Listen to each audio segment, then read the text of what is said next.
Bulldogs and the Broome Centurions.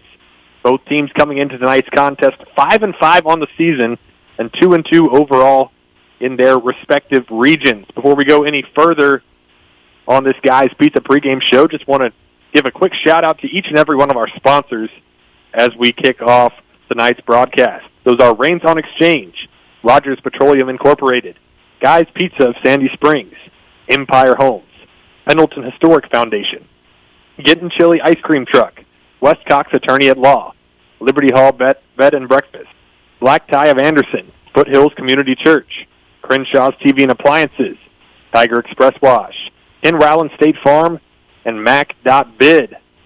Samuel Goodrow, Ryan Goodrow with you tonight here in Spartanburg County at Broome High School for this matchup in the first round of the playoffs between the Broome Centurions and our Pendleton Bulldogs. Pendleton coming off of a tough 28-21 loss that ultimately decided second place in Region 1 of 3A.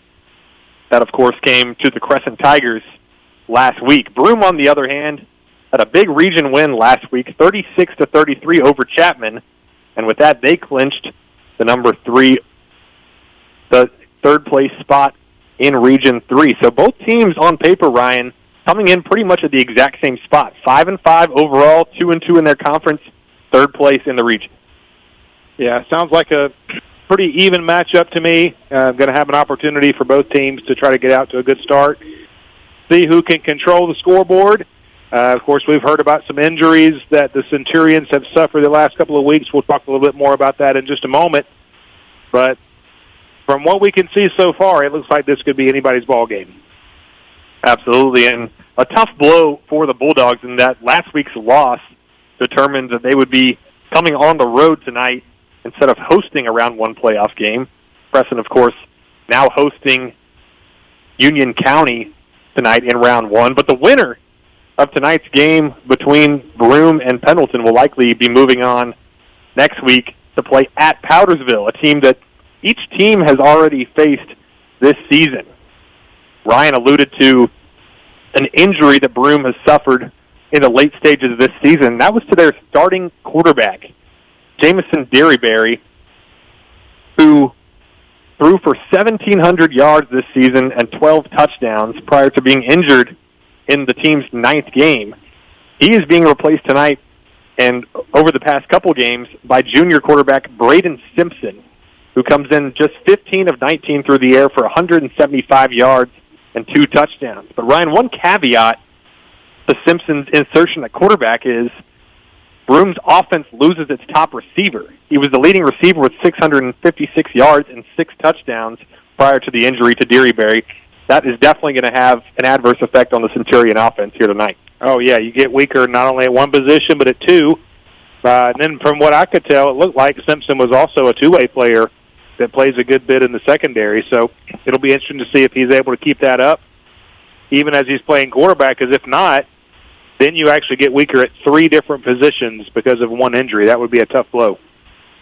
Absolutely, and the Bulldogs have weathered countless injuries throughout this season. If you've been listening throughout the season, you know that starting quarterback Jackson Allman missed some time in the early part of this season with a broken collarbone. Been great to have him back over the past few games.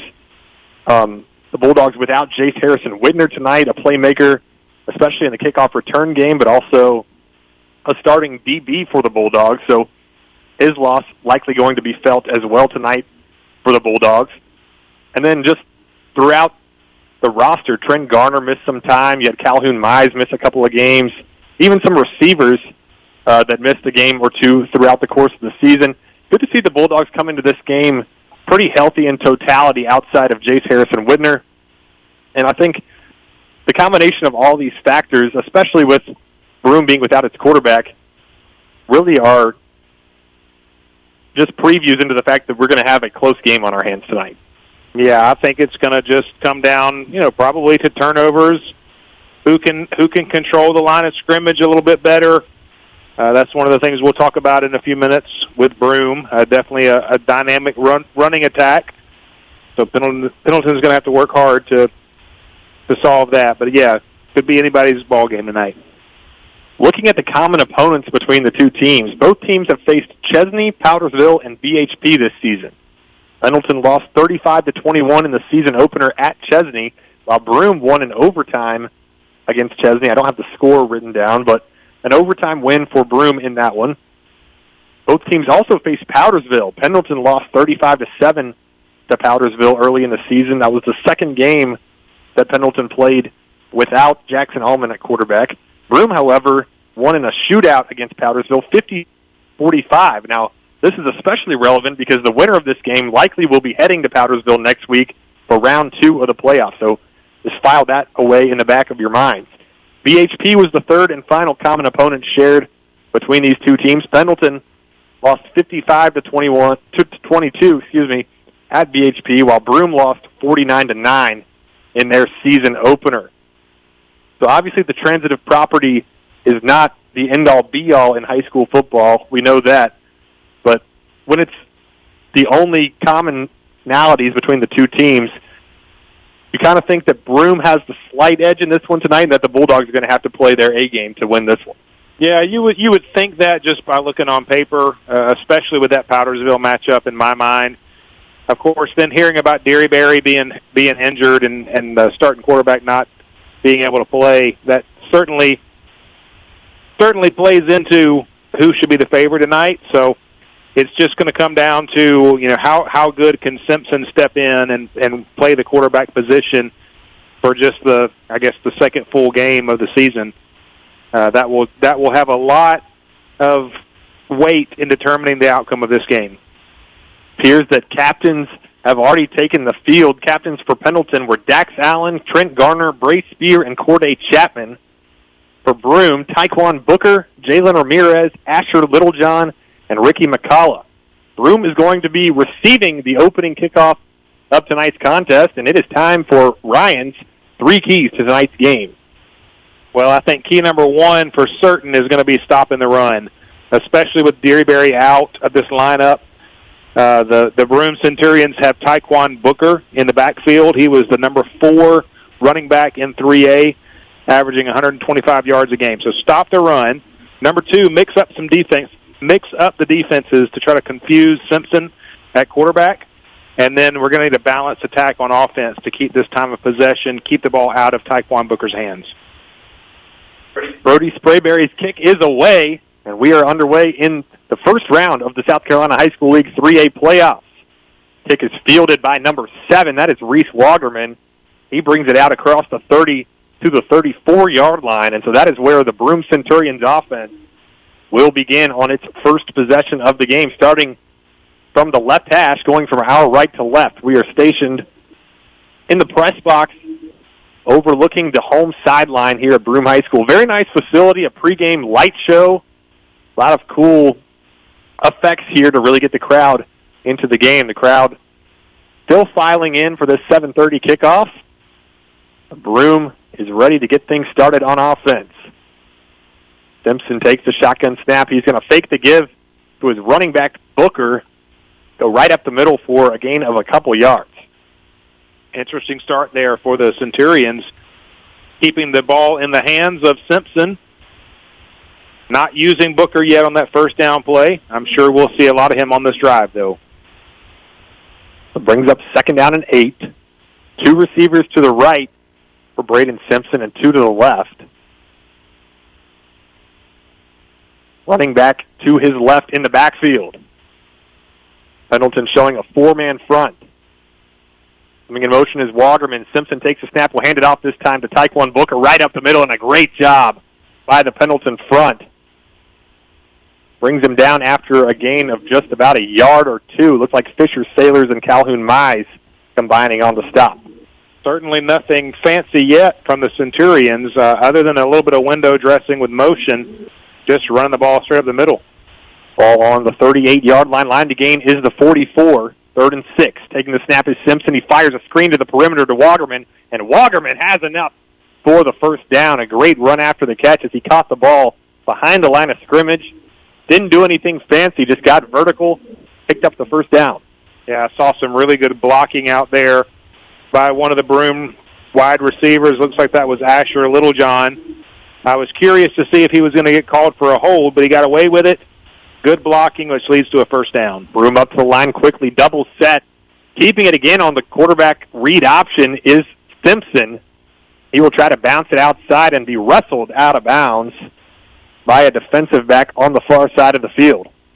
I guess there shouldn't be a whole lot of surprise that a new quarterback who is obviously an athlete, a two-way player for the Broome team here, I guess there should be no surprise they're going to use his athleticism with some read option type stuff.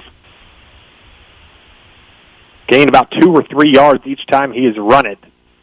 This time going to be a second and a long 7. Coming in motion on the orbit motion, number 13, Asher Littlejohn. They tried to get it to him, but there was some movement up front. I believe Broome is going to be called for a false start. False start is the call, so that will back Broome up behind the chains for the first time tonight. Set up a good opportunity for the Bulldogs to get a stop. Yeah, my guess is both of these offenses are going to be such they can't really afford a lot of penalties. You know, moving the chains, you're going to have to stay on schedule. Anytime you get behind schedule with penalties, it's going to be very difficult for these teams to continue moving down the field. That's certainly been a key for Pendleton's offense throughout this season, is staying ahead of the chains. Let's see how Broome responds here on 2nd and 12. Same play call this time. They fake the pitch, and they will throw a screen to number 1. That is Booker, the running back out of the backfield. He will gain about 7 yards on the play, maybe 8. Get across the 50 to the Pendleton 49-yard line. There was a good opportunity there to keep him from gaining hardly any yardage, but he was able to break the first tackle. That led to another 4 or 5 yards after contact. So that makes it a third and manageable here for Broome. Big 3rd down and 5 here for Pendleton's defense, showing a 3-man front with linebacker Dax Allen also up on the line. Could see him drop into coverage or rush the quarterback.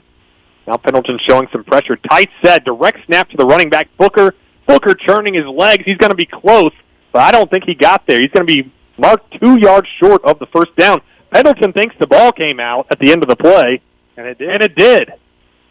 Did you see the ball? I did not see the ball, but I saw Pendleton jumping up and down, and the referees have already signaled that Pendleton's going to have the ball. That's huge because I believe that play call shows that they were already set on going for it on 4th down. So to be able to take it out of Booker's hands and get this Pendleton offense on the field, what a great start for the Bulldogs.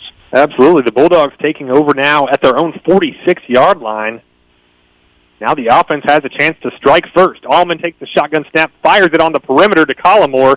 Collimore makes a couple guys miss on the far sideline and has more than enough for the first down. A gain of 12 on the play for Collimore, who's kind of been used as a wild card offensively throughout the season. Got to think he's going to be more of a mainstay for this Bulldog offense that has really lacked explosiveness throughout the season. Yeah, great start for the Pendleton offense right there. 3 receivers to the left, 1 to the right for Allman. Coming in motion left to right now is Jennings. In the backfield with Allman is Spear. Allman takes a snap speed option. He pitches it out to the perimeter for Spear. Spear stiff-arming a defender as he's angled out of bounds. Gain of about 4 on the play.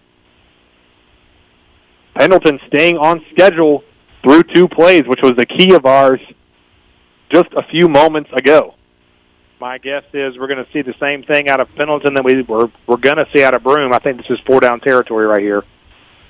5 wide receivers set. Allman in the empty formation. He takes the snap, looking to fire quickly, has Bray Spear at the 35-yard line. Spear trying to turn it upfield. He'll get 1 yard after the catch to the 34. That'll bring up 3rd down and 3 for this Bulldog offense. I think you got two plays to get 4 yards here. Keep these chains moving. Let's punch it in on this first drive. Bulldogs come out in the pistol formation, a bit unorthodox as well, as there are 2 blockers out to the right.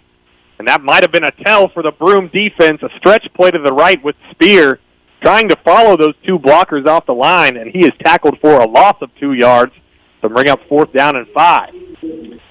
Well, when you're committed to going for it on 4th down, the last thing you want to do is to have negative yardage on 3rd down. That's what we saw. Brings up 4th and about 4 to 5 yards. going to be a critical play here for the Bulldogs. Zy Collmore and Mellow Mattress subbing into the game for those 2 extra blockers. Now Allman in the shotgun gets the defensive line to jump on the hard count. I believe that's going to be a first down if they call. Yeah, they've already motioned first down.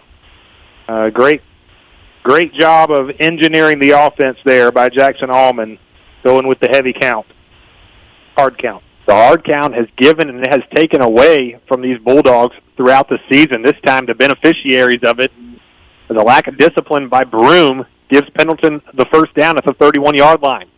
Allman takes a shotgun snap, hands it off right up the middle. Now bouncing it out to the left is Spear. Spear has some running room, and he is across the 20 for the first down. Actually going to be marked right at the 20. Line to gain was the 21. But nevertheless, the Bulldogs are in the red zone with 7 minutes to go in the first quarter, looking to draw first blood. Getting to the outside there was huge. That was a pretty heavy box. A lot of defenders up the middle. Spear was able to break it to the outside over to the left and find some running room. 1st and 10 for Pendleton. Sam Jennings in motion left to right. Ty Miller in at tight end.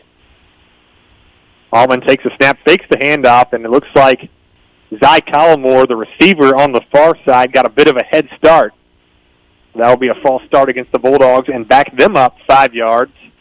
Bring up a 1st and 15. We've seen throughout the season, Ryan alluded to it a few moments ago, the Bulldogs cannot really afford this season to get behind the chains. They're going to have to overcome that aspect of things here on this drive if they're going to get into the end zone. So 1st and 15 from the Broome 25 for Pendleton. In motion left to right is Jennings again, and Zy Collmore does the exact same thing, false start. Yeah, that one wasn't very hard to detect right there. No. He was about 4 yards beyond the line of scrimmage while Sam Jennings was still running in motion right there. I'm not sure exactly what's happening. You hate to see any dead ball penalties, but especially from a wide receiver who should just be looking in and waiting for the ball to move. Exactly. We need Zy Collmore to just watch the ball on that play. It looked like the Bulldogs tried to run the exact same play both times, and both times it was thwarted by Collmore's movement. How they'll motion Jennings left to right again, but they flipped Collmore and Mattress on either sideline. Now Allman taking the snap, rolling out to his right, likely a holding penalty, but Allman is going to be sacked by number 58. That is Levi Bishop on the sack. So if that is a holding, it'll be a massive loss for the Bulldogs all the way back to the 41-yard line. And that would set up a 2nd down and 31. Yeah, they're going to decline the penalty because obviously they got more negative yards off of the sack than they would have off of the holding call. So everything looked like it was going great on the first few plays for the Bulldogs, but ever since then they're moving in the wrong direction, Sam. Moving in the wrong direction is right, and we've seen countless times throughout this season where the Bulldogs get into the red zone and then negative plays and penalties leave them with scoreless possessions. Allman taking the snap here. He'll fire a screen. Out in front are some blockers, and Spear's going to be tackled. That's likely going to be an ineligible receiver downfield. That's exactly what I was thinking, a little screen play, and it looks like one of the offensive linemen didn't remember that he couldn't leave the line of scrimmage before the pass was thrown. So I'm guessing that is going to be an ineligible receiver downfield, which is unfortunate because it went for a nice little gain. It was probably going to be a 7-8 yard gain at the very least. So potentially another back-breaking penalty for the Bulldogs. If they're not careful, they're going to end up back where they started this drive at the drive started at the 46. Yeah, they're only. It looks like they're going to be within about 10 or 15 yards of that. They're picking up the flag after a discussion on the near sideline, so the result of the play will stand. That's a big break for the Bulldogs. That is a 15-yard gain to the 27, a 14-yard gain, excuse me. Still brings up 3rd and very long for the Bulldogs. Allman, 3 receivers to his left, 1 to his right. Got the defensive line to jump again, but did they throw a flag? They did. The offside line judge threw the flag, so Broome's lack of discipline will make things that much easier for the Bulldogs, who still face 3rd down and 13. but now a much more manageable task in picking up the first down in these next two plays. Yeah, what a difference between 2nd and 31 and 3rd and 13. Same formation for the Bulldogs. 3 receivers to the right, 1 to the left. 3 receivers to the left, 1 to the right. So that's just the lone receiver to the boundary on the near side. 5:35 to go in the first quarter. No score. Bulldogs trying to change that here. Allman takes the shotgun snap, rolls to his left, looking to fire, being chased by a defensive back. He fires an interception at the 10-yard line, right to the defensive back. Not sure what Allman was thinking with that throw, but we are 2 drives into this game, and each team has already turned the ball over once. Yeah, Sam Jennings had settled into a soft spot in the zone. It might have been difficult to get the ball to him, but like you said, it's exactly what Allman was thinking there. That pass literally went right to the defensive back for Broome. So some costly errors and penalties for both teams on their first drive, and now we get to start over again. So now all of a sudden Broome taking over at its own 22-yard line, and on first down, quarterback Simpson hands it off to Booker. He tries to bounce it outside, but he will be brought down for a loss by Bradley Runyon, who has been a breakout star on the defense here in 2025 for the Bulldogs. The sophomore linebacker has really made a name for himself in these past 4 or 5 games. Well, got to love that Runyon name. Papa Runyon's a member of my church, Randall Runyon. I'm sure that Randall and Donna are probably listening tonight. Denson on second down rolls out to his right, checks it down to one of his receivers. Could not see the number there on the far side, but a gain of about 6 on the play up to the 28-yard line. And it looks like that was number... I think it was 13. I think that was Littlejohn. 13, Asher Littlejohn on the little check down screen play. I think we're too far back to be looking at 4th down territory here, so Broome's going to have to convert this 3rd and 5 if they want to keep this drive going. 3rd and 5 from the 28-yard line. Quarterback Braden Simpson takes the snap and reverse to number 13. That's Littlejohn again. He bounces it out to the left, has plenty of room, and the first down before being angled out of bounds by Jordan Mattress and Savion Johnson. To my candy in the backfield, so I'm not sure the Pendleton defense knew where the ball was. Well, and the other thing you saw there, I had Reese Wagerman written down on my sheet as an all-purpose specialist here for Broome. On that particular play, his specialty was blocking on the edge. Reese Wagerman with some absolutely critical blocking to help pick up that first down. First down for the Centurions. Green pass from Simpson to another receiver on the far side this time. It is number 2 as he gets up. That was number 7, Reese Wagerman, that time. And he is tackled for no gain.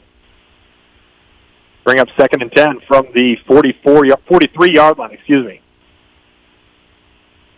Entire offense looking over to the side, obviously choosing not to huddle, just taking signals from the coaching staff here for the Broome offense. Double formation. Running back in the backfield and taking the snap is Simpson, and he will just immediately on a designed quarterback run bounce it out to the right. Pick up about 4 yards on the play to set up a 3rd down and 6.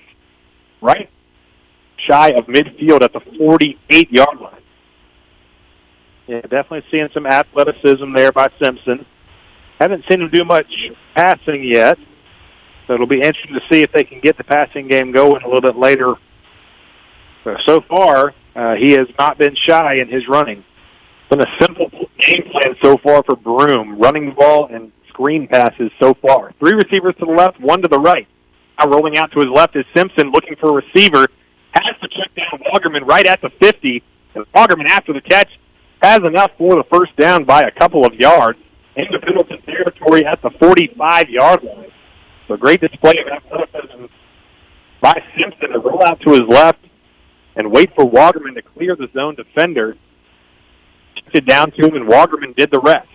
And Wagerman just found a soft spot in the zone, just short of the sticks, knowing he could get beyond it himself. 3 to the right, 1 to the left, and a wide-open hole for Booker, the running back, to just waltz right through, and he has another 15-yard gain for the first down. Broome starting to establish his identity on offense here on this second drive. For those who missed some of the pregame, just a reminder that Tyquan Booker was number 4 running back in 3A in terms of yards per game, so he's definitely a workhorse. Broome quickly to the line. They will give it right back to Booker, who works off left end, turns those legs, and is close to the line to gain for another first down. He'll be just short. No, they'll give him a first down. So a 10-yard gain yet again for Booker. Will move the chains again, and now Broome really in a rhythm. They're right back up to the line yet again. Double set. Now a screen pass that bounces for number 0, Jordan Ramirez. They're looking to take advantage of the Bulldogs being a bit misaligned on the perimeter. But Simpson leaves it a bit short on the screen. Yeah, definitely a hurry-up, no-huddle offense here going for the Broome Centurions. Looking to catch the Pendleton Bulldogs off guard. Nothing score here. 2:48 left in the first quarter. Right back up to the line is Simpson. He hands it off to Booker. Booker makes a couple guys miss in the backfield, cuts back upfield, has enough for the first down before being tackled by the free safety, Zy Collimore, right at the 9.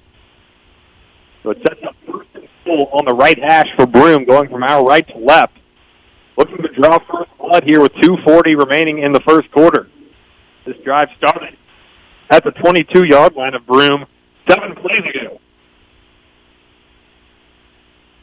Shotgun snap to Simpson. He hands it off to Booker right up the middle, and Booker is met at the line of scrimmage by a myriad of Bulldogs, including number 64, Ethan Rexroth, in there on the stop. The Broome offensive staff is doing a really good job of mixing in just enough variation to keep the Bulldogs kind of on their feet, looking for what's coming. Most of the plays are very simple, but there's just enough eye candy to keep them honest. Second and goal from the 9. Simpson takes the snap, rolls out to his left again. He's just going to be a designed quarterback run, but a great job setting the edge by Dax Allen. And Allen and Fisher Sailors combined for the stop of Braden Simpson at around the 7-yard line. That could have been a touchdown if Dax Allen was not there to set the edge. Yeah, Dax Allen saying, I've got a little experience running that quarterback position. I know where you're trying to get to. Set a nice hard edge, didn't let him get any further out. Minute 28 remaining in the first quarter, no score. Broome knocking on the door of the end zone. Third down and goal from the 7-yard line. Broome taking a bit more time before this crucial third and goal play.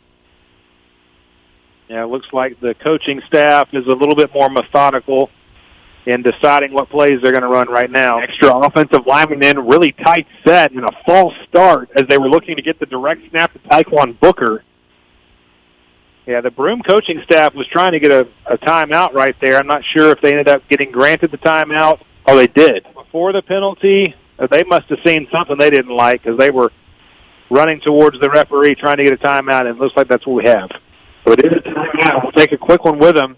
You're listening to Bulldog Football, brought to you by Longhorn Steakhouse, right here on 105.1 WABB Spirit Radio. Why not beat the heat with a cool, sweet treat? Book Kitten Chili, your hometown traditional ice cream truck, for your next event. You can find and like us on Facebook and call 864-844-4384 to book us for your next event. That's 864-844-4384 for Getting Chili Ice Cream Truck. Samuel Goodrow, Ryan Goodrow back with you here from Broome High School in the first round of the SCHSL playoffs with Pendleton Bulldogs and the Broome Centurions. Both teams have had one offensive possession that ended in a turnover. Now Broome in its second possession has third down and goal. Direct snap this time for Booker on a tight formation, and Booker brought down at the 4-yard line, a gain of just 2 to set up a crucial fourth down and goal. 9 offensive linemen in on that previous play for Broome. They were looking to take advantage of a smaller Pendleton Bulldog front. 9 offensive linemen. That's a lot of big uglies out there. Wow. They're going to keep that same 9 out on the field, at least for the moment. Simpson looking for the play from his offensive coordinator. Staying in that exact same formation. We could see Simpson take the snap, though. Simpson does take the snap, looking to get the edge on the right side. Following a couple blockers, and he is into the end zone for a Broome touchdown. From 4 yards out, Gamble was out to the right and followed 3 big boys He was able to walk into the end zone untouched. And a 9-play drive goes 78 yards and ends in a touchdown from 4 yards out by number 3, the quarterback, Braden Simpson. Nothing fancy about that one. Just line them up and let me see if I can beat you to the corner, which is what he did. Extra point is up and good, and Broome takes a 7-0 lead with 21.1 seconds remaining in the first quarter. We'll take a quick break. We'll have the Bulldogs' second drive on the other side. Attention, ghost hunters. Imagine it's dark and you're being led by candlelight through a 200-year-old haunted plantation home. Sounds scary. Sounds fun? Don't miss your chance to be part of this once-a-year only event. Visit www.pendletonhistoricfoundation.org and purchase tickets to the wildly popular Pendleton Ghost Tours. Limited tickets will be sold, not for the faint of heart, and no one under 17 will be admitted. Call John at 844-646-7249 or visit www.pendletonhistoricfoundation.org today. Pendleton Historic Foundation, preserving and interpreting Pendleton's history. Go Bulldogs. Sam Goodrow, Ryan Goodrow back with you here from Broome. Broome just capped off a 9-play, 78-yard drive with a 4-yard score on 4th and goal by the quarterback, Braden Simpson, to give Broome a 7-0 lead. Now the kickoff fielded by Dax Allen at the 22-yard line, reverses upfield, and he will be tackled at the 34-yard line. Drive number 2 for the Bulldogs will start at their own 34-yard line. Ryan, going back to that last drive, Broome not doing anything particularly special, but several key 3rd down and 4th down conversions found them dancing in the end zone at the conclusion of the drive. Yeah, it kind of looked like the matter of just, we think our athletes are better than your athletes, and we're going to just, run it up the middle, or as it was in the last case, just run it around the edge and find the end zone. But opportunity for Pendleton to respond, and on 1st down, a handoff right up the middle to Bray Spear, and Bray Spear bottled up after a gain of about 2. Not much push generated up front. Ball spotted at the 36-yard line to bring up 2nd down and 8. Yeah, based on what I've seen so far, of course it's still very early in the game, but what I've seen so far, it looks like Pendleton's going to have to get the passing attack going right here. Seems like they understand the severity of this as we come to the end of the first quarter. Broome leading the Pendleton Bulldogs 7-0. We'll be right back on the other side for second quarter action. You're listening to Bulldog Football on Spirit Radio. Is your vehicle in need of a wash right now? Visit any Tiger location in Clemson, Easley, Pendleton, or Seneca. You can be through the tunnel with a clean, dry car in about 3.5 minutes. Plus, with the Anywhere Unlimited Fast Pass, keep that shine with a wash as often as you like at any of our upstate locations. Customers enjoy an eco-friendly, fun, jungle theme, and free vacuum use. Tiger Express Wash. More locations, same quality care. Samuel Goodrow, Ryan Goodrow, back with you from Broome High School. Broome leading 7-0 after a quarter of play. Second offensive drive for Pendleton. The Bulldogs facing a 2nd and 8 from their own 36-yard line. 2 receivers to each side for Allman. Bray Spear in the backfield. Pistol look for this Bulldogs offense. Allman takes a snap, looking to throw quickly. Finds Malamatris at the 41. Malamatris uses his burst of speed to get across the 50 into Broome territory. Nice job on what looked like a hitch by Malamatris, and good timing on the throw from Allman. Yeah, nicely delivered ball there. And we're going to have more of that to get this Broome defense to back off the line of scrimmage a little bit. Bulldogs quickly to the line. Now under center is the quarterback, Allman. Jackson takes a snap, pitch play out to the left for Spear. Spear, jump cut back to the middle, but not much running room. He gains about a yard on the play, if that. The ball spotted at the Broome 46-yard line to set up 2nd and 9. Yeah, I think we're going to need to see a little bit more passing, especially out to the edge like we saw on that 1st down. See if Jackson Allman can control this offense here for the Bulldogs. 2nd down and 9. Two receivers to each side for Allman. Spear behind him in the backfield again. Allman takes a snap, throws quickly, has Mattress at the Broome 39, and Mattress able to get the first down after the catch. Move the chains at the 33-yard line. So Mellow Mattress has been a staple. 3 catches already in the first 2 drives for the Bulldogs. Yeah, it looks to me like he has an athletic advantage over his defenders. Pendleton's going to need to keep looking for that in different ways. Tight end Ty Miller off to the left in the formation, and on the play now, Allman a quarterback draw, and he's going to be brought down either for no gain or for a gain of 1. Seemed like he should not have tried to bounce that out to the left, as he might have had a rushing lane in between the tackles. Yeah, it looked to me like he had it going pretty good going forward, and maybe should have veered right a little bit. Looked like he was going for a much bigger play, trying to bounce it out to the left, and it just didn't pay off for him. It looked to me like that play was going to easily go for 6 or 7 yards until he put his foot in the ground and decided to go left. This was discussing something here, maybe confirming the down. Be second down and 9 from the 33. Coming in motion left to right is Jennings. He'll settle down in the slot on the right side. Allman takes a snap, fires quickly to Zy Collmore on the perimeter, but a good job reading the play by number 58, Levi Bishop, coming over either from his defensive end position or linebacker position to make the tackle after just a 2 or 3 yard gain by Collmore. My guess is Coach Howell probably saw some stuff during that motion on that play that he was going to file away for maybe some future play calling. I don't like the way Broome defended or did not defend Sam Jennings as he crossed over the middle. Back to the line on third down. A throwback screen to Sam Jennings. He has some room to work on the sideline, cuts it back upfield, has enough for the first down, and that was a good play design there by Coach Howell. Had Allman take the snap and roll to his right for a moment, just to spin back and fire to Sam Jennings, who had a couple blockers out in front.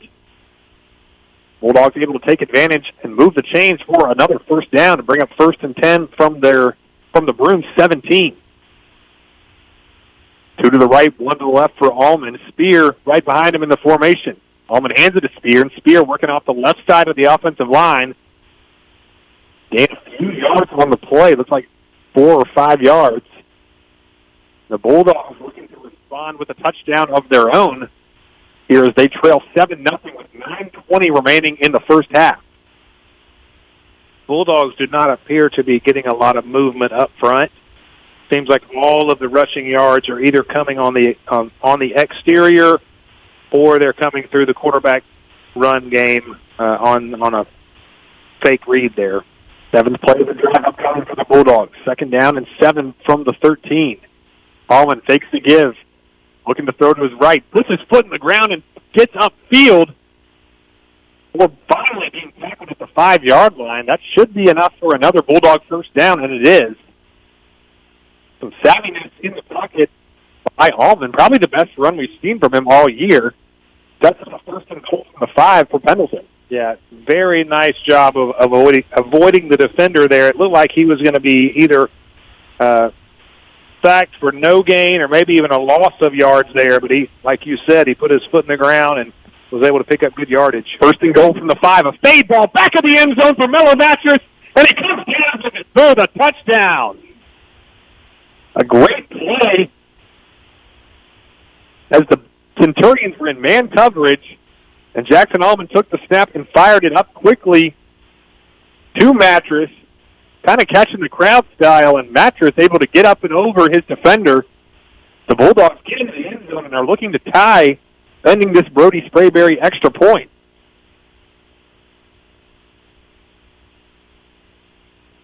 That kick is up, and it is barely good. It sneaks in between the uprights, right inside the right upright. The Bulldogs finish an 8-play drive with a 5-yard fade ball touchdown to the back of the end zone for Mellow Mattress to tie things up at 7 here with 8:30 remaining in the first half. take a quick break and have more on the other side. You're listening to Bulldog Football on 105.1 WABB Spirit Radio. Liberty Hall is a 10-room bed and breakfast with ensuite bath in historic Pendleton, available for those traveling to our area and local getaways. Liberty Hall venue is a great location for wedding receptions, corporate meetings, parties, and events. Call Liberty Hall today for your next event. Are you in the market for a new washer or dryer? How about a new refrigerator or a new range? Maybe you'd rather have a new state-of-the-art TV and home theater system with surround sound. If so, be sure to go see the folks at Crenshaws TV and Appliance for the finest selection, advice, and service after the sale. Open 24/7 at www.tvandappliance.com. Proud sponsor of the Pendleton Bulldogs. That's www.tvandappliance.com. Tied up at 7 here in the first round of the South Carolina High School League playoffs. Bulldogs just finished an 8-play drive, with a 5-yard Mellow Mattress touchdown. And now Bruce Square did a short kick, fielded at the 19-yard line by Wagerman. Wagerman getting to the middle of the field, and a flag coming in at the end of the play. He was brought down at about the 33-yard line. Going to be a face mask against the Bulldogs. So unfortunate special teams miscue, moves the ball from the 35 all the way up to midfield. So very fortunate field position to start things out for Broome on its third drive of the game. Broome's first drive ended in a fumble at the Pendleton 46-yard line. Its second drive, though, a 9-play, 78-yard touchdown drive that was finished by a Braden Simpson 4-yard quarterback keeper touchdown. Now drive number 3 for Broome. They come out in an empty formation. Now coming in motion with 2 different players, and that's going to be an illegal shift. Pending the result of the play, the Bulldogs might just decline this, and tackled for a loss of 4 was Simpson. The miscommunication between which receiver was supposed to come in motion. Coach Howell will likely decline this to set up 2nd and 14.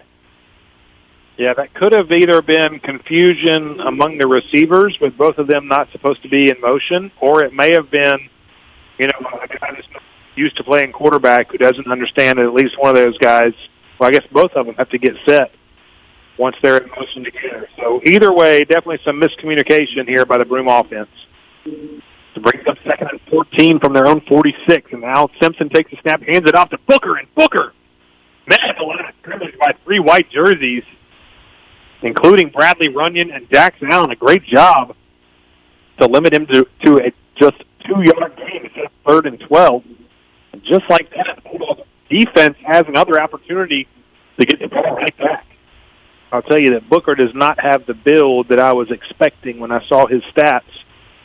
I expected somebody low to the ground and powerful. He's kind of a tall guy, athletic looking. If I was just looking down on the field, I might guess he was going to be either a safety or a wide receiver. But he's, of course, playing running back position for them and doing it at a very nice clip with 125 yards per game. Hasn't exactly gotten, unleashed here in this game, but you can definitely see the effectiveness of his running game as they've continued to give him the ball. I think a little confusion on the down here. Not sure Broome realized that this is going to be 3rd down. Don't think he realized that the illegal shift was not an automatic 5-yard penalty, and the fact that Coach Howell declined it makes this 3rd down instead of 2nd. So Broome facing a 3rd and 12 from its own 48-yard line. 3 receivers to the left, 1 to the right. Booker in the backfield with the quarterback Simpson. Simpson takes a snap, looking to throw. Does over the middle, and it is tipped and intercepted. Dax Allen comes up with the pick at his own 49, and he has a couple of blockers in front of him. Down the field sideline, and finally pushed out of bounds right around the 10-yard line. Looks like a delayed screen over the middle, looking for number 14, Tyler Barnett. He got hands on it, but then it bounced right into the outstretched arms of Dax Allen. He picked it off at the 49-yard line and ran all the way back down to the Broome 11. That is a momentum-shifting play. Yeah, and you mentioned the delayed screen. It looked to me like that was the kind of play that was designed to hit the receiver somewhere in the middle of the field. It was a very delayed look for some reason. Not sure if Simpson just couldn't find him or if he had some pressure in his face. But, yeah, he was very, very late getting that ball out. Threw it a little bit behind the wide receiver. It bounced off his hands right into the hands of Dax Allen, who took it almost to the house. So 1st and 10 from the 11. Tight formation for the Bulldogs here on 1st and 10. Bowman takes a snap, hands it off to Spear. Spear untouched as he gets to the second level and into the end zone for a Bulldog touchdown. Broome was facing a 3rd and 12, and 2 plays later, the Bulldogs are into the end zone. An interception by Dax Allen sets up an 11-yard score on the ground by the Bellcat of this Pendleton offense, Bray Spear, who scores from 11 yards out to put the Bulldogs on top, 13-7, pending this extra point.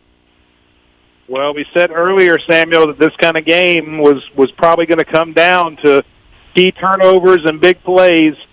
There you had an incredibly big turnover that led to a pretty easy score by the Bulldogs to allow them to take a 13-7 lead here in the second quarter.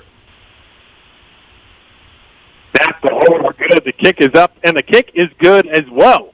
But Brody Sprayberry's extra point gives the Bulldogs a 14-7 lead with 7:06 remaining in the first half.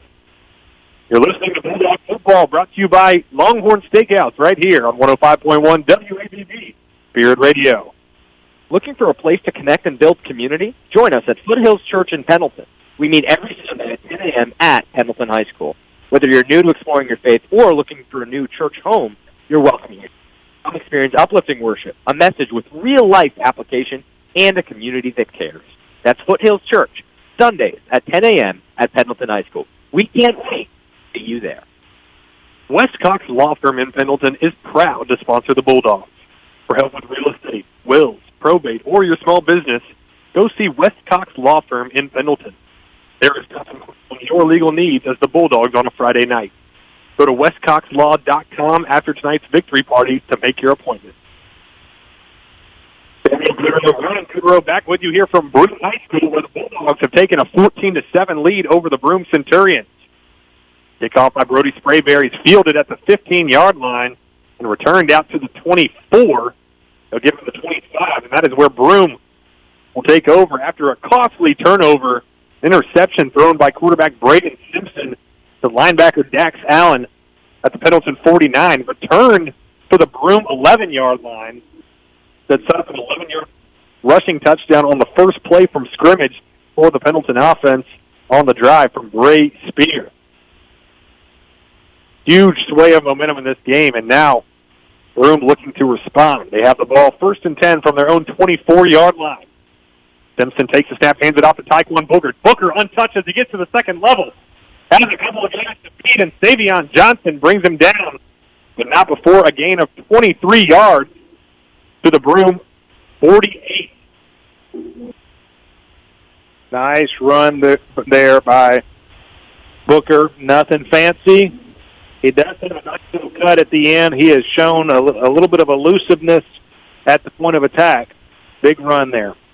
Broome quickly to the line of scrimmage, and now a fake handoff quarterback keeper by Simpson, but the Bulldogs all over it. They bring him down for no gain at the line of scrimmage. That's probably one where he would have been a little bit better off just to give it back to Booker and let Booker do some more work. Booker has been very good when he's got the ball between the tackles tonight. Struggled a little bit when he's tried to bounce it out to the outside. Now 2nd down and 10 from the Broome 48 for the Centurions. Simpson takes a snap, fakes the handoff, and now will fire a screen that is caught by Reese Walgerman, but he is brought down for a huge loss. Great job by Dax Allen to clean up what Savion Johnson started. Bulldogs as a whole had a really nice read on that play. Yeah, I won't call out any numbers right here, Samuel, but I think we're starting to see some of the effect of moving your receiver to quarterback, because I'm watching some of the wide receiver play here for Broome, and it's evident that some of these guys that are out there look like they haven't gotten a whole lot of playing time. They're not doing things with confidence out there. So that injury to the quarterback a couple of weeks ago is really rearing its head. And now well behind the sticks are the Broome Centurions, looking to assess the damage, and now a screen pass to the right. But by the running back Booker, but he slips and falls down right at the line of scrimmage. Just like that, a 3-and-out. Actually, not a 3-and-out. A big gain on first down at the 25 up to the 48, and then 3 plays later, Broome forced a punt. So the Bulldogs really have a chance here with 5 minutes remaining in the first half to get a stranglehold on this game. Yeah, 19 minutes into the game, we now see our first punt, or at least we think we're going to see our first punt. Somebody jumps off sides here for the Bulldogs. Branson Wilson jumped off sides, but I think, it's 4th and 16. It's now going to become 4th and 11. I'm sure they're going to continue to punt right here. So it looks like we are going to see the first punt of the ball game here with 5 minutes left in the first half. Bulldogs leading 14-7. Broome punting from about the 37. It checks up and bounces and will settle up at the Pendleton 30-yard line. So Pendleton, great job on defense after allowing the gash on first down to respond 3 plays later and force the punt. Now the Bulldogs offense takes over at its own 30-yard line with 4:36 remaining in the game. And Ryan, you've heard about this in the college and NFL ranks. The Bulldogs, since they kicked off to open the game, have a chance to dominate the middle 8, which is the last 4 minutes of the first half and the first 4 minutes of the second half. Theoretically, Broome, if Pendleton can execute, Broome could possibly be facing a 21-point deficit the next time they touch the ball. That's certainly the objective here for the Pendleton staff. Coach Howell, they're looking to put together a 4-minute and 36-second drive ending in a touchdown, knowing they're going to get the ball back to begin the second half. Sean Jenkins in a running back. They'll hand it to him on first down. He bounces out to the left, and he is tackled not before a 4-yard gain for the backup running back. The Lightning to Brace Spears Thunder. Second down and 6 coming up now from the 34. Allman takes a snap, fires to the perimeter, completes the screen to Collmore, and now Collmore getting some yards after the catch. Stiff arms the defender as he crosses the 45 up to his own 47, now 48-yard line. Nice burst there by Collmore. Not one of the receivers that we see in on every package, but certainly one that brings athleticism. Get the ball in his hands and see what he can do. He's giving him a first down. Corday Chapman, the left tackle, takes a tumble. He's looking to get set at his left tackle position. Now he does. Tight end Ty Miller in the formation to the left. Allman takes a snap, hands it off to Spear. Spear right up the middle, showing off his speed. Tukes it out to his left. He has the sideline, and he is going to be run down after being tripped up. Man, if he could have just evaded one defender, he was probably gone. But nevertheless, a huge gain by Sean Jenkins before he's brought down by number 30, Isaiah Young. Bringing him down, but not before Deshaun Jenkins gets to the 23-yard line. Bulldogs right back on the ball. They'll give it to Jenkins yet again. Jenkins jump cut up the middle. He will gain 3 yards to set up 2nd and 7.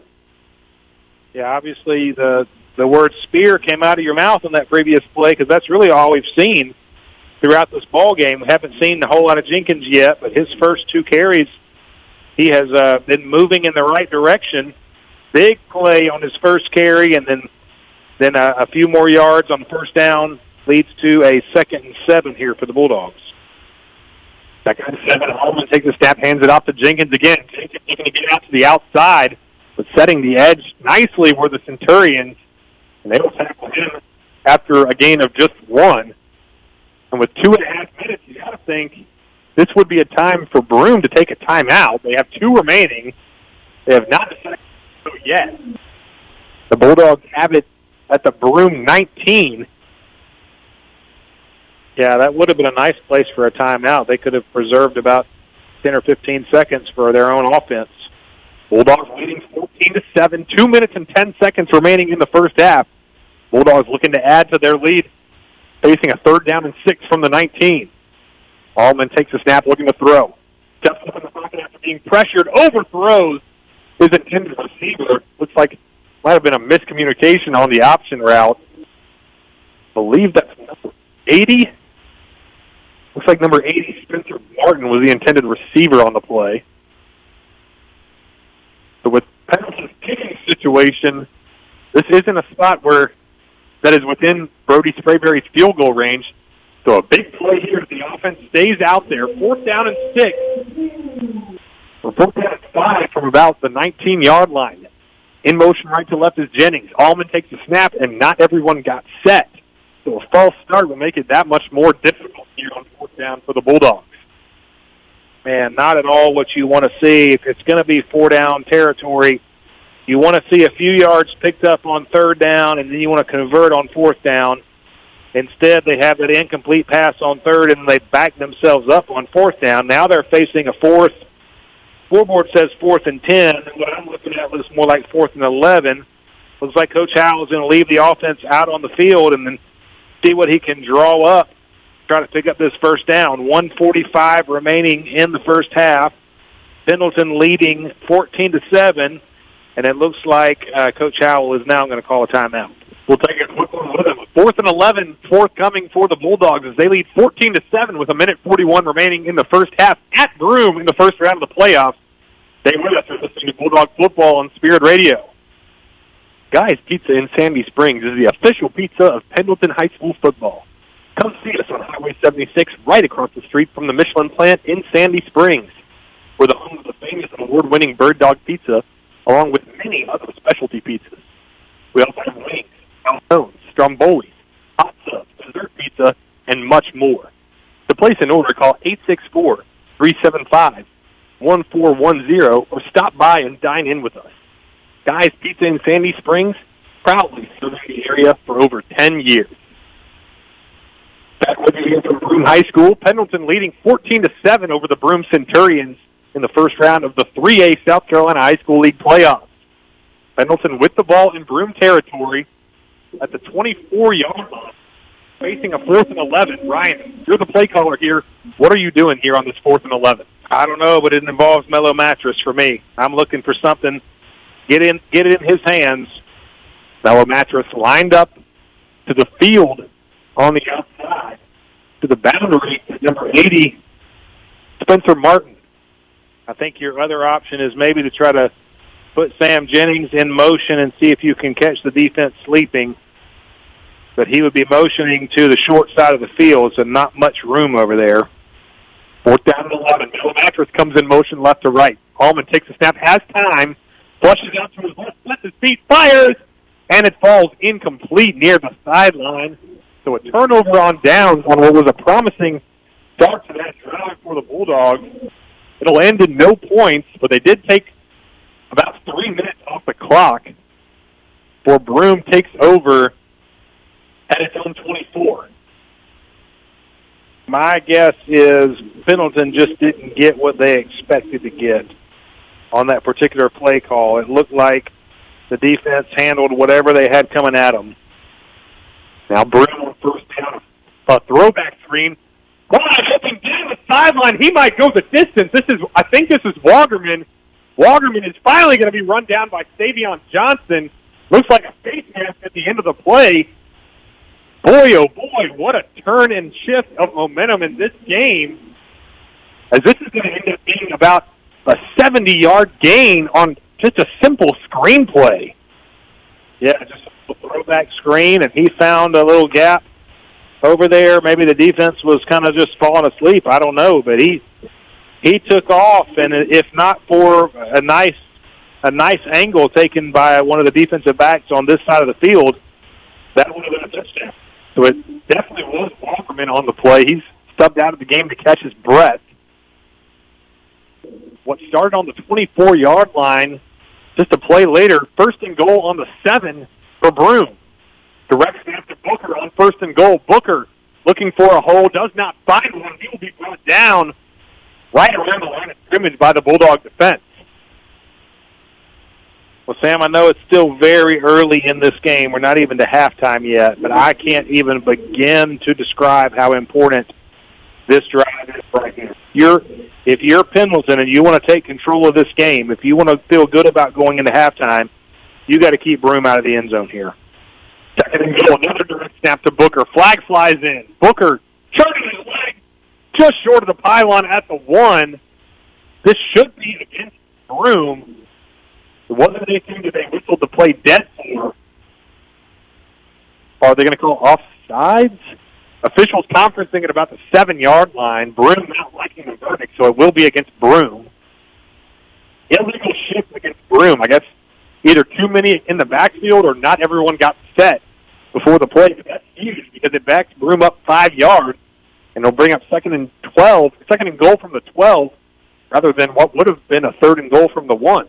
Well, and the reason it's even more huge than it normally would be is there's only 42 seconds left on the clock, and Broome only has 1 timeout. So very limited in their play-calling ability right here. 3rd play at the drive coming up for Broome. This time, Simpson taking the snap. He'll roll out to his right, has a receiver in the back of the end zone, throws it up for grabs, and he comes through with it. A touchdown to Aiden Shands from 6 yards out. Very similar to the play we saw Mellow Mattress score on, but this one a little bit more impressive of a throw. Layered it over 2 Bulldog defenders and into the back right corner of the end zone. A great catch on the back end by Shands as well. Yeah, nice play there. I think if he would have thrown it a little bit earlier, it would have been a much easier throw, but the defense was able to recover a little bit. I thought they were going to be back in position, but like you said, Simpson, laid that ball in there very nicely for that touchdown. Fortunately, Pendleton just blocked the extra point there, so that Pendleton maintains a 14-13 lead, and they're going to get the ball back with 28 seconds to go here in the first half. Be interesting to see how aggressive the Bulldogs are here with 28 seconds remaining and 2 timeouts. Grayson Howell's tendency has been to just run the ball and let the clock run out on the first half.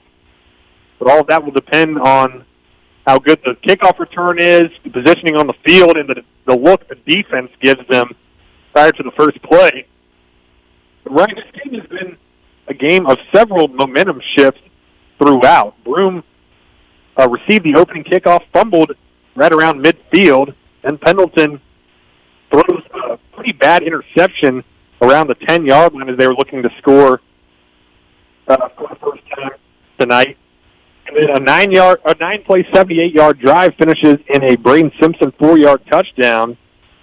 Then Pendleton comes right back and ties the game on a Mellow Mattress touchdown.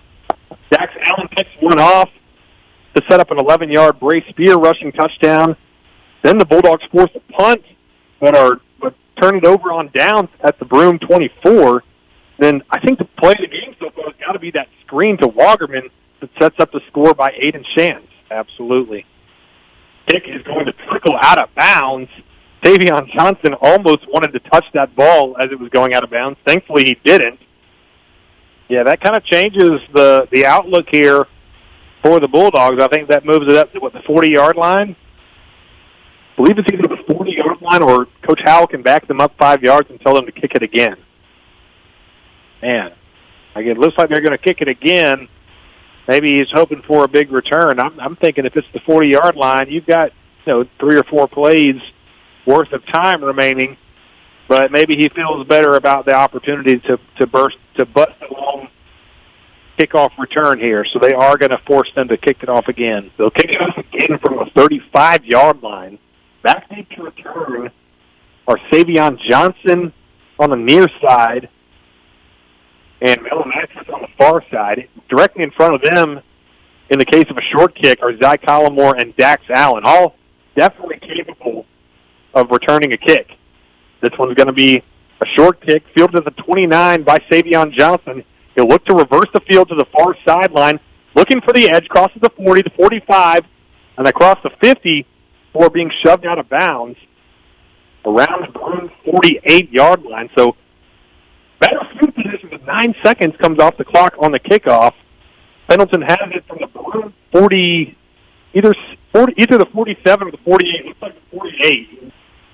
And with 2 timeouts, what do you have? 3 or still plays to try to add to your lead here? I think maybe you can. Yeah, it's probably going to end up being 3 plays. So really, you traded 9 seconds for about 12 yards. I'm not sure that's what you wanted there, but he was hoping for a big return. Now he's hoping for a big play, at least at least see if you can pop something on first down to see if you want to be aggressive. Three receivers to the right. They fake the screen, and Allman has some options downfield, but will throw it away with 12 seconds remaining in the first half. Bulldogs are looking to take advantage of Broome's lack of discipline, or hopeful for a lack of discipline, as they were faking the screen to Collmore, which they've already run tonight, or maybe looking to hit a vertical down the sideline.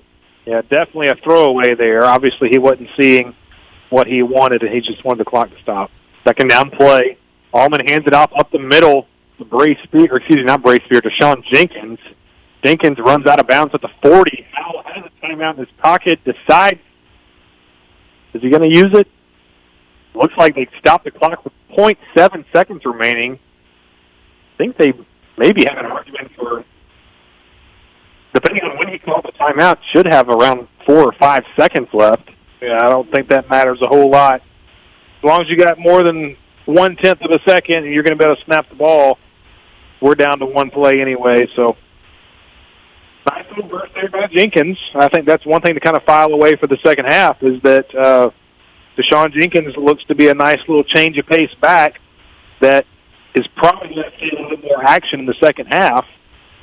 But let's see what we can draw up. Maybe you're looking for a defensive pass interference call.